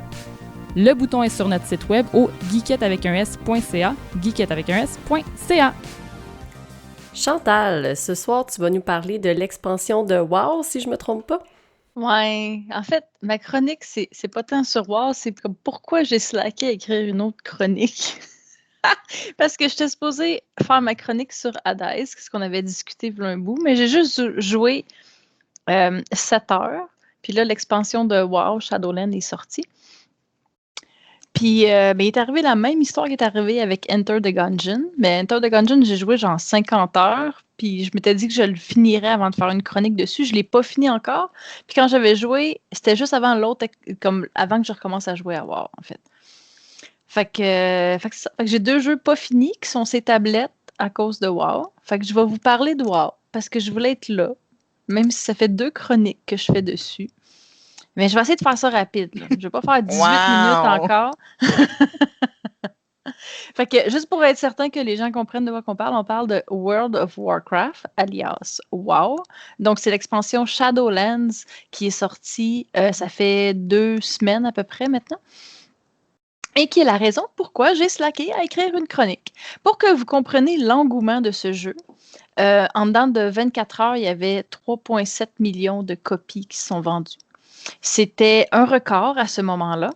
Et le deuxième était Diablo 3, qui avait 3,5 millions, qui était aussi de Blizzard. Fait que c'est des gros jeux aussi que Blizzard sort, mais ils ont été battus, en fait, aujourd'hui. Nous sommes le 10 décembre.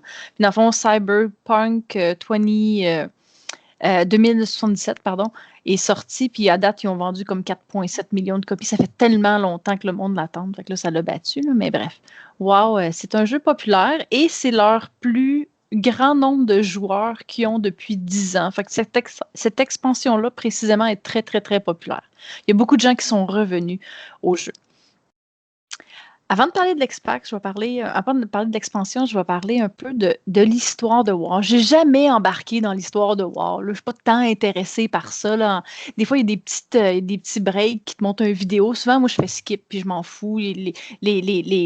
Les joueurs dans le jeu, les NPC qu'on appelle, ils vont parler. Je les écoute pas. Là. Je fais juste skipper. Mais là, j'ai embarqué un petit peu plus dans l'histoire. C'est un petit peu plus intéressant. Puis dans le fond, qu'est-ce qui est arrivé, c'est que Lady Sylvanas, elle a ouvert un portal vers un autre monde que d'habitude, c'est les âmes, les souls qui s'en vont là-bas. Donc là, elle a ouvert un portal dans cette place-là. Et là, dans cette nouvelle place-là, qui sont les Shadowlands, il y a quatre factions, si on veut, qui sont importantes dans les quests après que tu vas faire. Dans le fond, il y a les fées, puis ça ressemble un peu à Ori and the Blind Forest. Après ça, tu as les anges qui ressemblent un peu à Hercule de Disney. Après ça, tu as les vampires qui peuvent avoir un semblant de Bloodborne. Et il y a les Necrolords qui sont comme Doom. Fait que là, tu as comme quatre sections qui sont quand même assez différentes. Et tu as une cinquième section aussi que tu peux aller jouer qui s'appelle The Maw, qui ressemble à Diablo.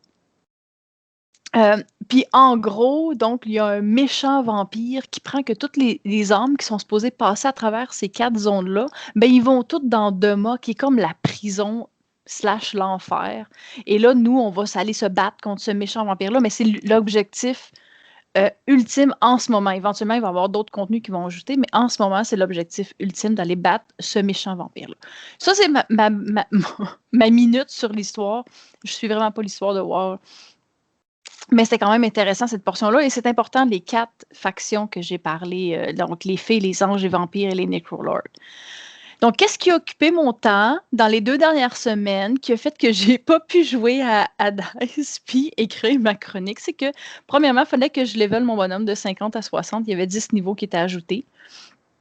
C'était pas très, très long. Là. Ça a pris comme 2-3 jours. Puis normalement, ça se fait même en une journée, ça se faisait, là, leveler, en 24 heures, mettons. Donc, une fois que tu as fini de leveler, tu choisis un de tes 4 Covenants, qui est un des 4 sections que j'ai parlé. Donc, genre, tu choisis les fées, les anges, les vampires, les Necrolords. Ça, c'est quand même important. Je vais dire que moi, quand je joue à War, mon but principal est de pouvoir aller raider. Je vais vous expliquer dans une minute c'est quoi raider, mais mon objectif tout le temps, c'est tout le temps d'aller raider. Fait que là, il faut que tu choisisses un de tes Covenants. Puis les Covenants, ben, qu'est-ce qui arrive? Ça va fâcher un peu les joueurs parce que normalement, tu es quand même flexible sur le jeu, tu peux changer et tout. Là, ça devient très long si tu veux changer cette alliance-là que tu as avec les Covenants. Fait que ça l'a fâché vraiment beaucoup de gens parce que il faut... En gros, ben moi, ça me fâche un peu aussi parce que je fais pas juste du raid, je fais aussi de l'arena, en fait, qui est du player versus player. Puis c'est pas le build optimal que tu veux. Parce que quand tu joues à War, le but, c'est d'avoir ton build optimal, que ton bonhomme soit vraiment le meilleur possible dans la situation. Et là, ça enlève une certaine flexibilité pour les mais on parle de Pokémon, là? Non, il n'y a pas de Pokémon. Pourquoi? Mais tu parles d'arène, puis que son bonhomme, il doit être plus... Parce que... Okay, moi, je connais bien les jeux vidéo, fait que moi, ça me rappelle Pokémon, hein, c'est tout. OK, mais dans les arénas, ben, écoute, il y a du Pokémon dans War, mais ça, je ne l'ai pas mentionné, mais quand je dis aréna, c'est que tu vas aller te battre contre un autre joueur. Puis ça, normalement, ouais. C'est comme le PvP, le player versus player. C'est comme ce contenu-là. Mais quand je parle de raiding, c'est du PvE. Donc, tu te bats contre un monstre. Tu s'en vas dans un donjon battre un monstre. Ça fait-tu du sens? Est-ce que tu as une licorne? T'es capable d'avoir une licorne dans le jeu, je suis pas mal certain. Il doit y avoir une menthe avec une licorne. Mais je ne l'ai pas. Moi, tu vois, si tu joues à War, c'est quelque chose qui t'intéresse, tu peux collectionner les menthes qu'on appelle, c'est comme c'est ton cheval, mais tu peux avoir plein d'affaires. Tu peux avoir des robots, tu peux avoir des dragons, tu peux avoir des licornes. Ouais. Puis tu peux jouer à Pokémon aussi. Tu peux avoir une licorne robot? Y a-t-il une licorne robot? Je sais pas s'il y a une licorne robot. Moi, je pose des questions qui comptent, là. Écoute, je peux avoir des dinosaures aussi? Des dinosaures. On peut avoir des dinosaures? Il y a un dinosaure qu'on appelle le Long Boy, qui en fait, tu es assis dessus, puis en plus, il y a deux autres bonhommes avec toi dessus, dont un qui est super important qu'on appelle un auction house, que tu peux acheter plein d'affaires dessus, il est vraiment important. Mais ce bonhomme-là, il coûte 5 millions, là, ça prend des semaines à farmer l'argent pour acheter. Moi, je ne l'ai pas, ça coûte trop cher. Même Yann ne l'a pas, puis Yann, il collectionne les montures. Donc, il y a plusieurs choses qui sont possibles là-dedans.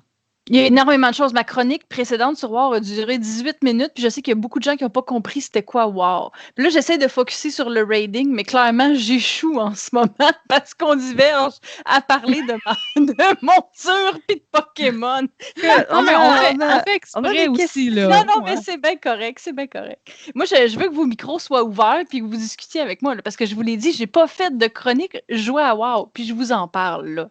Est-ce que lui... Mais tu sais, dans le fond, est-ce que Yann, c'est quoi qu'elle a de spécial, mettons, cette extension-là par rapport aux autres?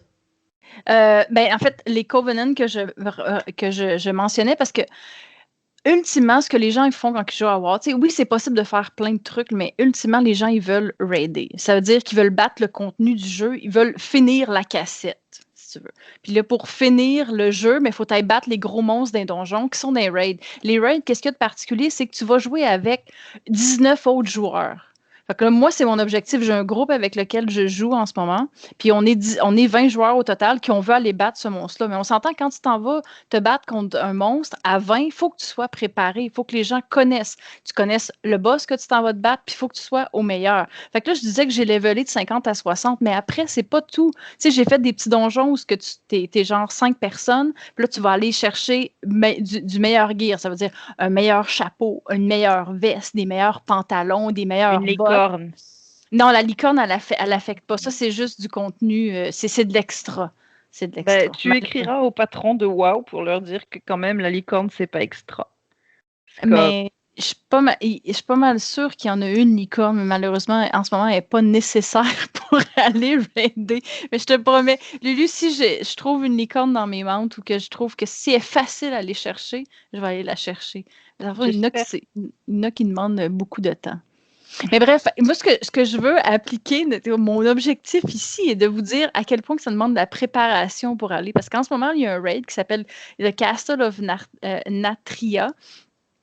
Dans le fond, tu as 10 boss, puis là, nous, on commence dimanche prochain à raider, puis là, moi, il faut que je sois prête. Fait qu'une fois que j'ai fini de leveler, là, il fallait que j'aille chercher du meilleur gear. Fait que la semaine passée, j'ai fait des donjons pour aller chercher plus d'équipement. Puis là, en plus, ton équipement, il faut que tu mettes des enchantements, il faut que tu mettes j'ai juste le mot anglais, là, des gems, il faut que tu mettes des joyaux, des bijoux. Des bijoux. Faut que tu mettes des bijoux dessus en plus. Puis tout ça dans le but d'augmenter tes statistiques, d'avoir plus de force, plus de vitesse, peu importe. Tu augmentes tes statistiques pour être meilleur. En plus, tu as des légendaires à aller farmer, que tu as un autre donjon séparé que tu peux faire tout seul, qui est comme un roguelike, qui est très, très, très difficile. À date, j'ai sacré énormément quand j'étais dedans. Puis j'étais très, très, très fâchée parce que j'arrêtais pas de perdre.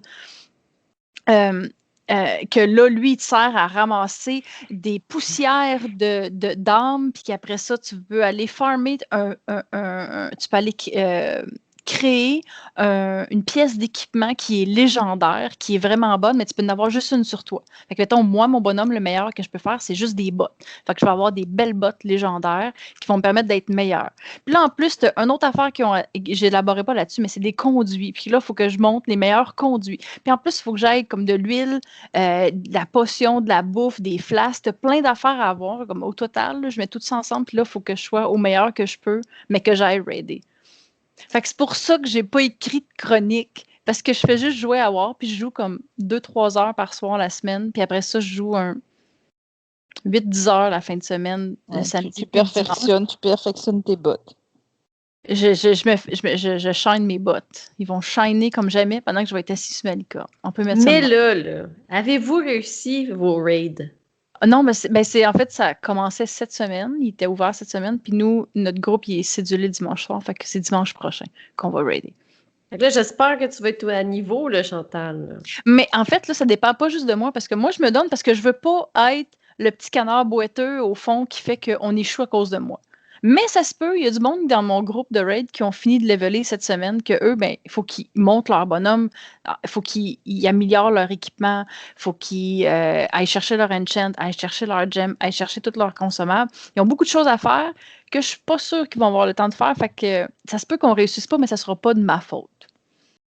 Puis aussi, je paye un peu le prix de ça parce que je veux pas aller dans une guilde qui est très compétitive. Je veux pas aller dans un groupe qui est très compétitif parce qu'eux, ils vont raider comme 3 soirs semaine. Puis, il faut comprendre que quand tu raides, dans le fond, tu t'en vas battre un boss qui est difficile, que tu peux pas rentrer seul dans le donjon Puis 1 à 1, tu vas durer 1 seconde, puis tu vas mourir. Fait qu'il faut que tu y ailles normalement avec 20 autres personnes. 19 autres personnes. Fait que là, il faut que tu aies un horaire bien cédulé pour ces gens-là. Comme nous, c'est le dimanche de 7h30 à 10h qu'on y va. Fait que si tu vas dans des guildes plus compétitives, des fois, ils vont raider 3 soirs semaine. Fait que c'est 3 soirs semaine que ton horaire est barré de 7h30 à 11h. Quand que je raidais, il y a 7 ans, nous, c'était 3 soirs semaine de 7h à, je pense que c'était 11h le soir. Pendant 4 heures de temps, on jouait ensemble. Puis t'es là, puis si à un moment donné, t'es pas assidu, mais ils font juste t'enlever. Puis il va y avoir quelqu'un d'autre parce qu'on a qu'on appelle une liste de gens qui attendent, dans le fond, la waiting list. Puis tes gens, ils vont juste te remplacer si t'es pas là. Fait que ça, c'est les guildes plus compétitifs. Puis moi, j'ai décidé de pas aller là-dedans parce que c'est trop demandant. Là. Avec mon emploi, je peux pas faire ça. Là. Fait que c'est pour ça. C'est pour ça que je joue beaucoup à WoW. Puis que j'ai pas le temps de jouer à d'autres jeux parce que tout le temps que j'investis, puis je sens pas comme que c'est un fardeau pour moi. Là, j'adore jouer à WoW, fait que je mets ce temps-là. Fait que j'essaie juste de vous faire un petit peu plus comprendre c'est quoi WoW, parce que je sais que la dernière fois dans ma chronique, c'était pas clair. C'est ce que j'allais dire. On a eu des commentaires de gens qui ont dit qu'ils ne savaient toujours pas c'était quoi WoW après la première chronique parce qu'il y a tellement de choses à faire là-dedans. Fait que j'espère que vous n'êtes pas plus confus avec cette deuxième chronique. En résumé, pour moi, WoW, là, c'est tuer un gros boss méchant que tu peux pas aller tuer tout seul. Puis en général, c'est un donjon avec beaucoup de boss. Fait qu'il faut que tu te regroupes avec beaucoup d'autres gens pour aller le faire. Fait que ça demande énormément de préparation. Je peux pas juste partir le jeu puis aller le faire. Ouais, puis il faut que tu augmentes toutes tes habiletés. Il faut que tu fasses d'autres quêtes pour augmenter toutes tes habiletés avant d'y aller. En gros, c'est un peu ça, c'est de s'entraîner comme si tu allais au gym. Ouais, exactement.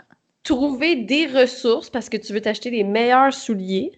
Ouais. Puis après ça, prendre ton groupe d'amis puis aller faire un match de basket puis gagner. En gros, c'est ça.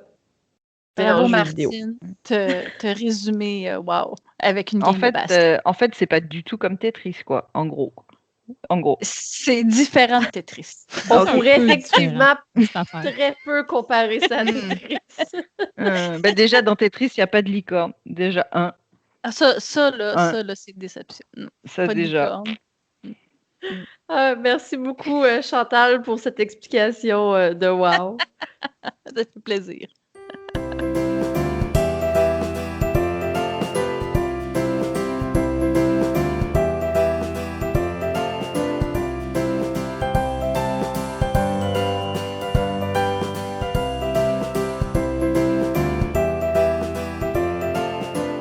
Donc, pour notre conversation de groupe ce soir, on verra si ce sera une cerise sur le Sunday ou une switch à bitch selon notre opinion sur le sujet.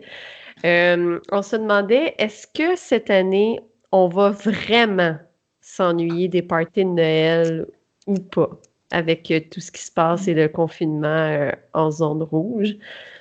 Y a-t-il une qui a envie de se lancer? Ben, vu que c'est moi qui a posé la question, en fait, c'est moi qui a suggéré. Je sais pas, poser cette question, c'est comme y répondre, hein, j'ai l'impression, Fanny. Un peu, oui. Un peu. Juste, est-ce qu'on va vraiment s'ennuyer des parties de Noël? De mon côté, personnellement, c'est sûr que, OK, j'aime beaucoup ma famille. J'adore ma famille. Il faut que je dise ça. Là. Oui, bébé, n'est-ce pas? Mon enfant, je parle en arrière, juste pour me rappeler que j'aime ma famille. Donc, je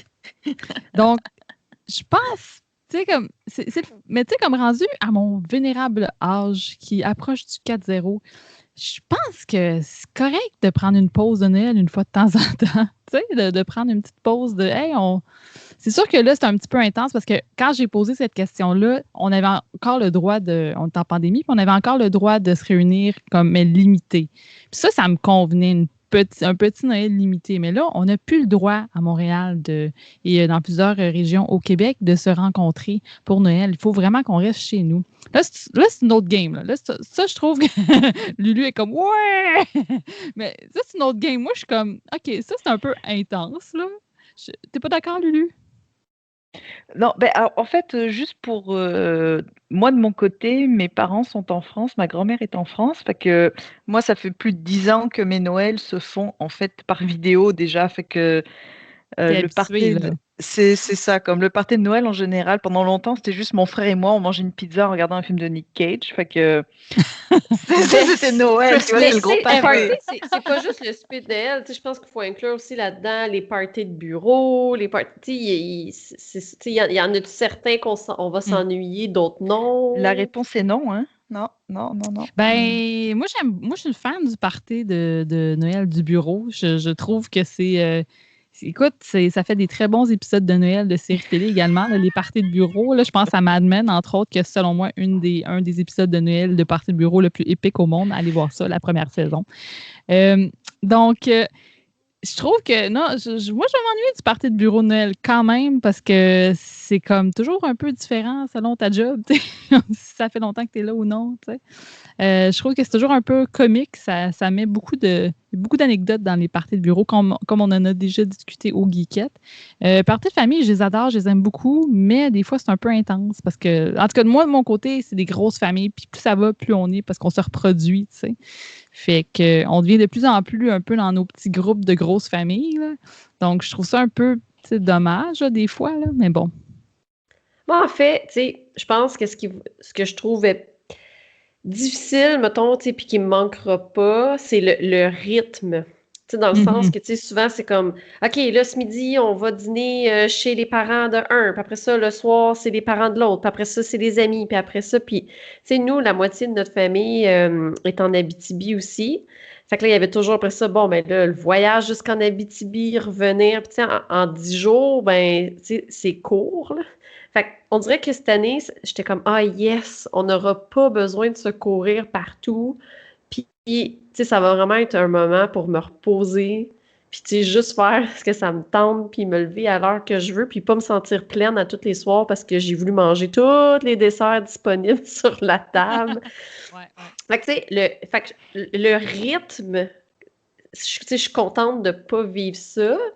Mais d'un autre côté, tu sais, à toutes les fois, tu sais, je suis comme, tu sais, mettons, je suis fatiguée, c'est rendu le 4e party, mais c'est des gens que je vois tellement pas souvent qu'à chaque fois, tu sais, quand je suis rendue là-bas, je suis comme, c'était le fun de les voir, puis tu sais, c'est vrai que c'est plate qu'on se voit pas plus souvent. Fait que ça, c'est sûr que ça m'attriste un peu, mais d'un autre côté, c'est ça, je vais être contente de juste comme faire des choses qui me plaisent aussi, tu sais. Ouais, de passer à nous pour un petit moment, là, de prendre vraiment un vrai moment relax, là. Quoique ça fait longtemps en ce moment, là, en 2020. Mais ouais. Puis Chantal, t'as pas parlé encore? Non, je peux parler, j'écoutais, j'étais passionnée par vos histoires. Non, Elle est mais juste en train de penser à ses bottes dans Wow. Elle est juste comme, là, j'ai pas bien shiné, là. il faut que Il je me shine manque le plus. rubis rouge. Shine. Non, en fait, avant, j'aimais pas tant la période des fêtes. Quand j'étais très, très jeune, j'aimais beaucoup la période des fêtes. J'aimais ça avoir plein de parties, voir plein de monde. Puis à un moment donné, je trouvais que c'est juste trop. Durant ma vingtaine, genre, ça avait juste pu finir. J'avais genre 8 parties de famille en dedans de 10 jours.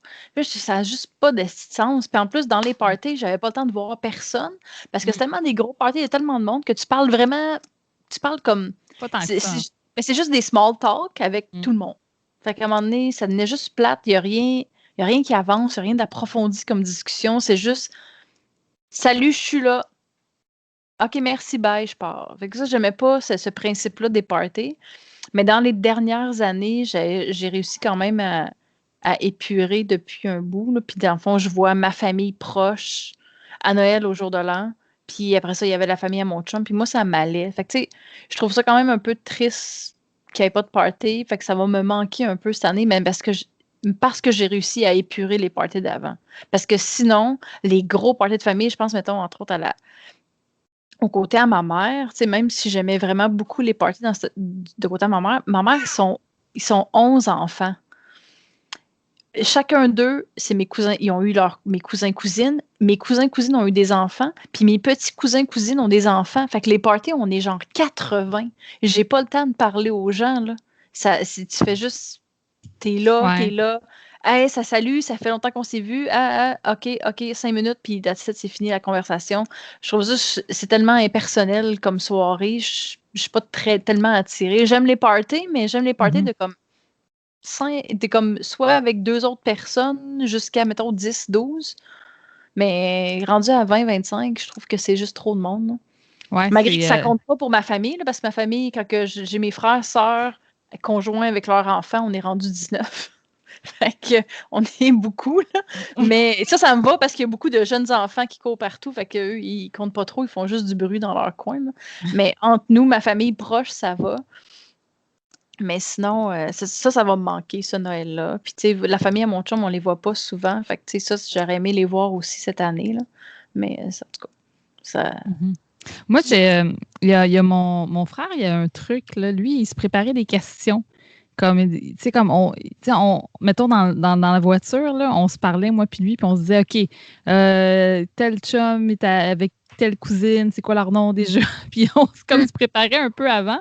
Puis on se disait, OK, là, il faut qu'on parle, c'est quoi les dernières choses? OK, il faut que je pose telle question à telle personne. Tu sais, il se préparait comme Vous faisiez une avant. pré-entrevue, genre. Ouais, genre de party, là. Puis là, on se disait, OK, puis là, il faut qu'on parle à le plus de monde possible. Puis mon frère, il est bon là-dedans. Il va vraiment essayer d'aller parler à tout le monde, tu sais. Mais tu sais, c'est de la job quand même, là. Il faut vraiment qu'il se préparait, là. Mais tu peux pas rester passif dans ce cas-là, dans le party. Tu sais, rester dans ton coin puis voir ce qui arrive, là. Ça fait que ça te force à jaser avec les gens, mais... Ouais, puis c'était quand même intéressant parce que, c'est ça, mon frère, c'est une personne qui est appréciée dans la famille, là. Je crois, en général, c'est quelqu'un de super sociable aussi. Fait que, tu sais, c'est comme... déjà là, si t'es quelqu'un qui va vers les gens puis qui leur pose des questions, déjà là, tu vas te faire aimer des gens parce que les gens aiment parler d'eux-mêmes. Fait que tu vas les voir. Moi, j'aime la face à Lulu qui est comme... Non, moi je ferais pas ça. Non. Lulu est comme pas de party de bureau, pas de party d'amis, c'est parfait. Best Christmas ever! Écoute, moi je vis ma best life, hein. Toute seule chez moi. Écoute, qu'est-ce que je te dis? Regarde, j'ai tout ce qu'il me faut. Avec Nicolas Cage en coussin. Ouais. Non, mais parce que moi, quand j'étais jeune, on était juste 5. C'est comme mon frère, mes parents, ma grand-mère. J'ai fait quelques parties un peu plus grands, mais on n'était pas des grandes familles comme vous êtes ici, là. Fait que c'est sûr, quand je vais dans la famille de mon chum, ils sont un peu plus nombreux, mais on est quoi? On est 12 et tout. C'est quand même très, très limité comme party, là. Mais moi, j'ai pas l'habitude des gros parties, genre de plus de 20 personnes. Là, c'est sûr que moi, je m'assois sur une chaise, puis je me tais, puis je fais juste manger le foie gras, puis je m'en vais, là. Puis t'attends que ça passe, là. C'est ça. Ça, c'est plate comme Noël. Si toutes tes parties que t'enchaînes, tu fais juste te présenter, tu manges, t'attends que ça passe. OK, c'est bon, il est assez tard que ce soit comme correct que je m'en aille. Merci, bye, puis tu t'en vas. Ça, c'est plate. Puis à un moment donné, je faisais ça dans les parties. C'était tellement rendu trop, j'étais juste tannée. Je voulais être aussi un peu de mon bord, là. Fait que maintenant, j'ai réussi à cleaner les parties puis à balancer, là. Ouais, fait que ça va me manquer. Bref.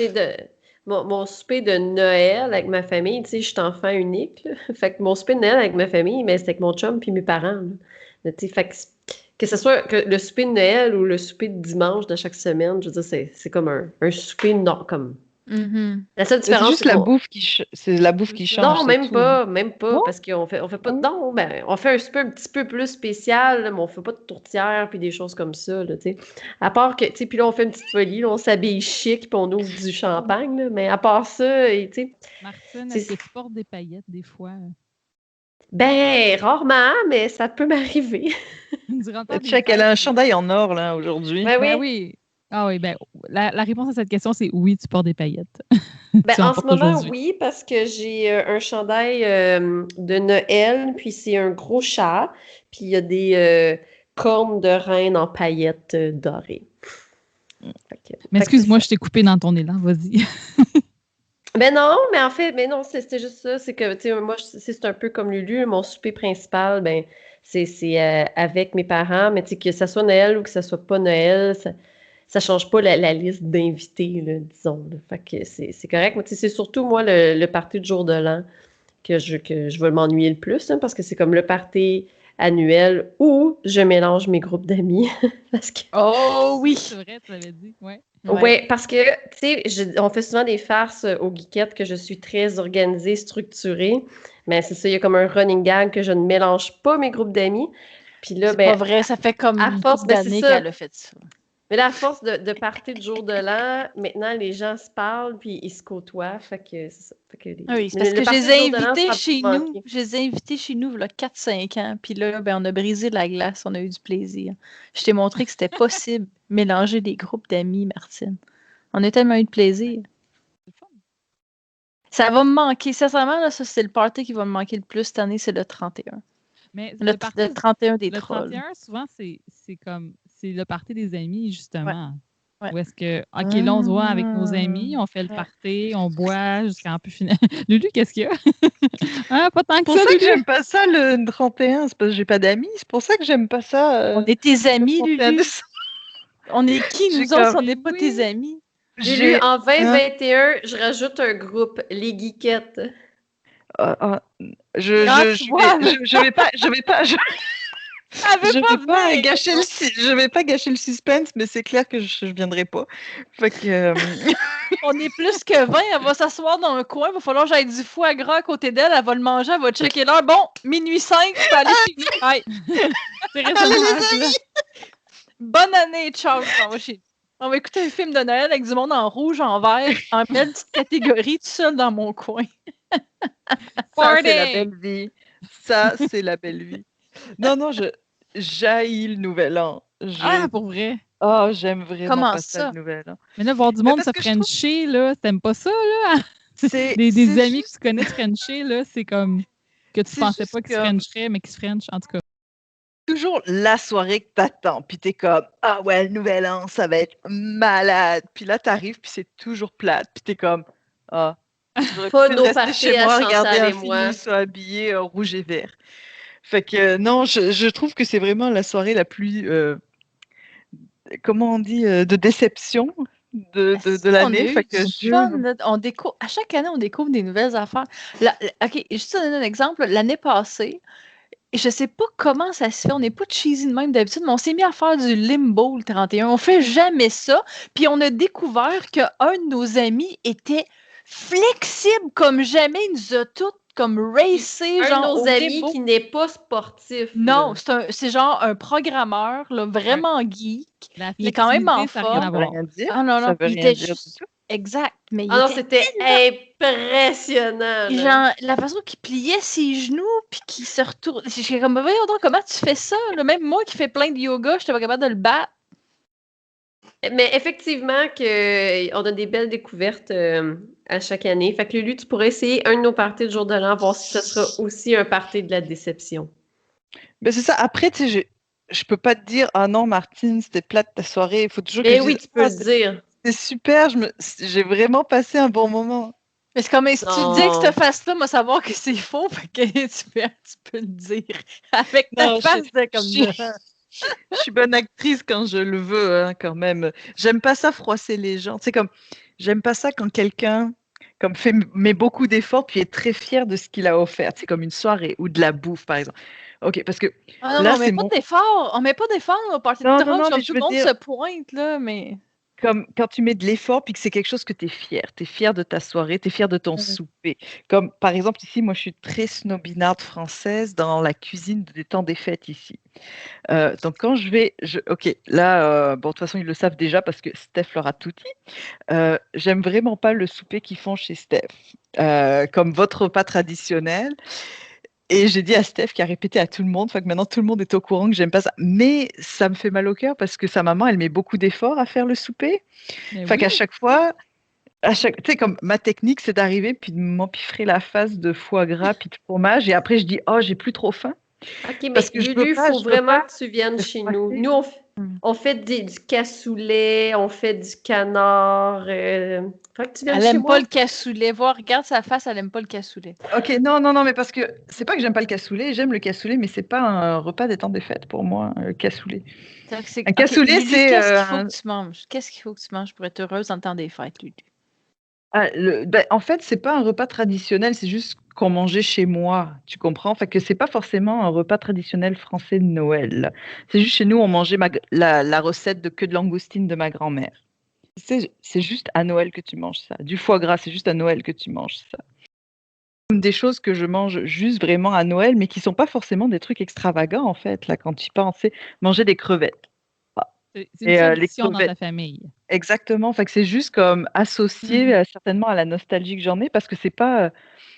Tu sais, on mange pas la dinde chez nous, mais certainement que si j'en avais mangé quand j'étais petite, j'aurais comme ça, Associé. tu vois, dans ma tête. Parce que C'est clairement, pas le très repas, populaire dans ma famille non plus, la dinde. le Mais repas de ma belle famille, c'est clairement de la nostalgie, quoi. Quand je vois ce qu'ils mangent, je suis comme, Les crevettes mais de là, Noël. c'est Noël, quoi. C'est Noël, ça se peut pas que Des vous mangez des... grosses tartes à viande. Ouais, pour moi, c'est une tarte à la viande, c'est il fait froid, puis on va me faire un gros souper de famille, puis on va manger ça, mais c'est pas associé à une fête, c'est pas extraordinaire, comprends-tu? Fait que c'est pour ça, je suis très snob du repas de Noël, je dois avouer. Fait que c'est ça. Mais j'aime pas froisser là, parce que je sais que la personne met du temps, de l'énergie à ranger sa maison, à faire la déco, on organise la fête, c'est comme tu veux penser à tout. C'est quand même du travail, tu sais. Fait que c'est comme. Fait qu'il faut te servir des queues de langoustine avec du foie gras pour que tu nous juges pas à Noël. C'est Oui. la conclusion. En gros, oui, je suis très. Oui. OK. Bon, ben, C'est pour le escargot. 31 de l'année prochaine, on sait ce qu'on va faire C'est pour escargot. t'attirer. On fait des tartes à viande, puis une dinde, puis on invite Lulu. C'est ça. Ben, la tarte à la viande, j'aime la croûte parce que j'aime beaucoup les tartes, mais j'aime beaucoup la croûte de la tarte à la viande, comme la vraie tourtière. J'aime beaucoup la croûte. J'aime pas tant les tourtières. Fait que... La tourtière, pour ou contre? C'est Ben, je plutôt, pense que- de ce que j'ai compris, c'est plutôt tourtière vs pâté à la viande hein, de mes années qui m'ont appris ici. Fait que je sais que c'est différent, mais il faut pas les confondre parce que sinon, tu te fais taper sur les doigts. Dépendamment dans quelle région du Québec que tu es. C'est ça. Je sais même pas pourquoi je vous ai raconté tout ça, mais bref. Pour nous dire que tu t'ennuierais pas tant des parties de Noël, finalement. Non, Que tu vas pas manger de la bouffe que tu n'as pas hâte de manger. non, parce que je vais manger exactement la même chose que ce que je mange d'habitude dans le confort de mon foyer, fait que ça va pas vraiment. En fait, un film pour de vrai, Noël. c'est juste que moi, j'ai pas l'habitude de faire des gros parties, fait que pour moi, ça change pas grand-chose à mes habitudes de Noël. Ils vont comme vous, je sais pas comment vous faites pour faire 8 parties de Noël. Là, moi, c'est comme fini non. ce temps-là. C'est fini. C'est Non, mais- limité à 3, là, 2 à la limite. Mais... Je pense que c'est unanime, là. On a quelques petites déceptions, mais c'est correct aussi, c'est une année confinée cette année. T'sais. Moi, je Je vais pense jouer que à c'est- WoW 2 c'est- semaines. c'est on l'unanimité. s'entend, là. Mais moi, je me disais, c'est ça, je vais me reprendre vraiment full pin en 2021. Là, comme ça va être le party non-stop en 2021. Attention. Surtout quand tu vas arrêter d'allaiter. Oh oui. Mais on peut boire hein, quand on allait un petit peu. Là, modérément, mais ça se fait. Ça se fait. C'est possible. Mais oui, hein? D'accord. Mais écoute, je pense que... Mais oui, maman, un petit coup, va m'en prendre un petit coup de main. Ouais. Exact. Ouais, Je moi pense aussi, que je veux boire, maman. c'est notre call de fin d'épisode, je crois. Donc, Lulu, où est-ce qu'on peut te retrouver sur les réseaux sociaux? Oh, j'allais dire sur mon canapé présentement depuis un an. C'est parfait. Lulu les belles mirettes sur Instagram et Facebook. Voilà, je suis pas super active, désolée en ce moment, mais bon, vous pouvez toujours aller vous abonner. Ça me fera plaisir. Puis Chantal, toi, on peut te retrouver sur WoW et où aussi? Oui, sur WoW. Chez le fabricant de bottes. Par la page des Geekettes, c'est tout le temps la meilleure façon de me rejoindre, mais sinon, sur Facebook, sous mon vrai nom. Et ma photo de profil, c'est Nicolas Cage en Superman depuis le dernier épisode. Yes. Et sinon, sur Instagram avec Mercredi 36. Puis Jessie a dû nous quitter en milieu d'épisode, malheureusement. Mais vous pouvez souvent, je crois que c'est sous octobre, sous Instagram, que vous pouvez retrouver Oui, je pense que Jessie. Ouais. Puis Fanny, toi, où est-ce qu'on peut te retrouver? Me retrouver sur Instagram, Fanny Grégoire, sur Twitter aussi quand je suis là. Sinon, à 4 h du matin, sur mon divan, en train d'allaiter chez moi. Mais, ouais, n'est-ce pas? Hein? Avec Ouais. le petit bébé en background. C'est ça. C'est plus Exactement. 3h30 hier. Ouais, c'est ça, ça dépend des journées. Et toi, Martine? Ben, sous mon faux nom, qui est plus très, très secret, Martine Tilburg sur Facebook. Mais vraiment, la meilleure façon de me contacter, c'est sous les réseaux sociaux des Geekettes. Donc, notre Facebook, La vie secrète des Geekettes. Instagram, Vie de Geekette avec un S. Notre site web, bien entendu, geekette.ca, où vous pouvez retrouver tous nos épisodes. Et si vous voulez nous encourager, il y a toujours notre Patreon. Puis, on fait des petits épisodes du contenu spécial seulement pour les Patreons. Le dernier épisode, on a enregistré quel était notre voyage de rêve. Et en prime, vous voyez nos petites faces en vidéo. Donc, c'est bien le fun, ça. Fait que, ben, sur ça, je pense que ça conclut l'épisode. Les filles, merci beaucoup d'être passées. Puis, à bientôt! À bientôt! Bye! La vie secrète, la vie secrète, la vie secrète, la vie secrète des Geekettes. La vie secrète, la vie secrète, la vie secrète des Geekettes. La vie secrète des Geekettes. La vie secrète des Geekettes.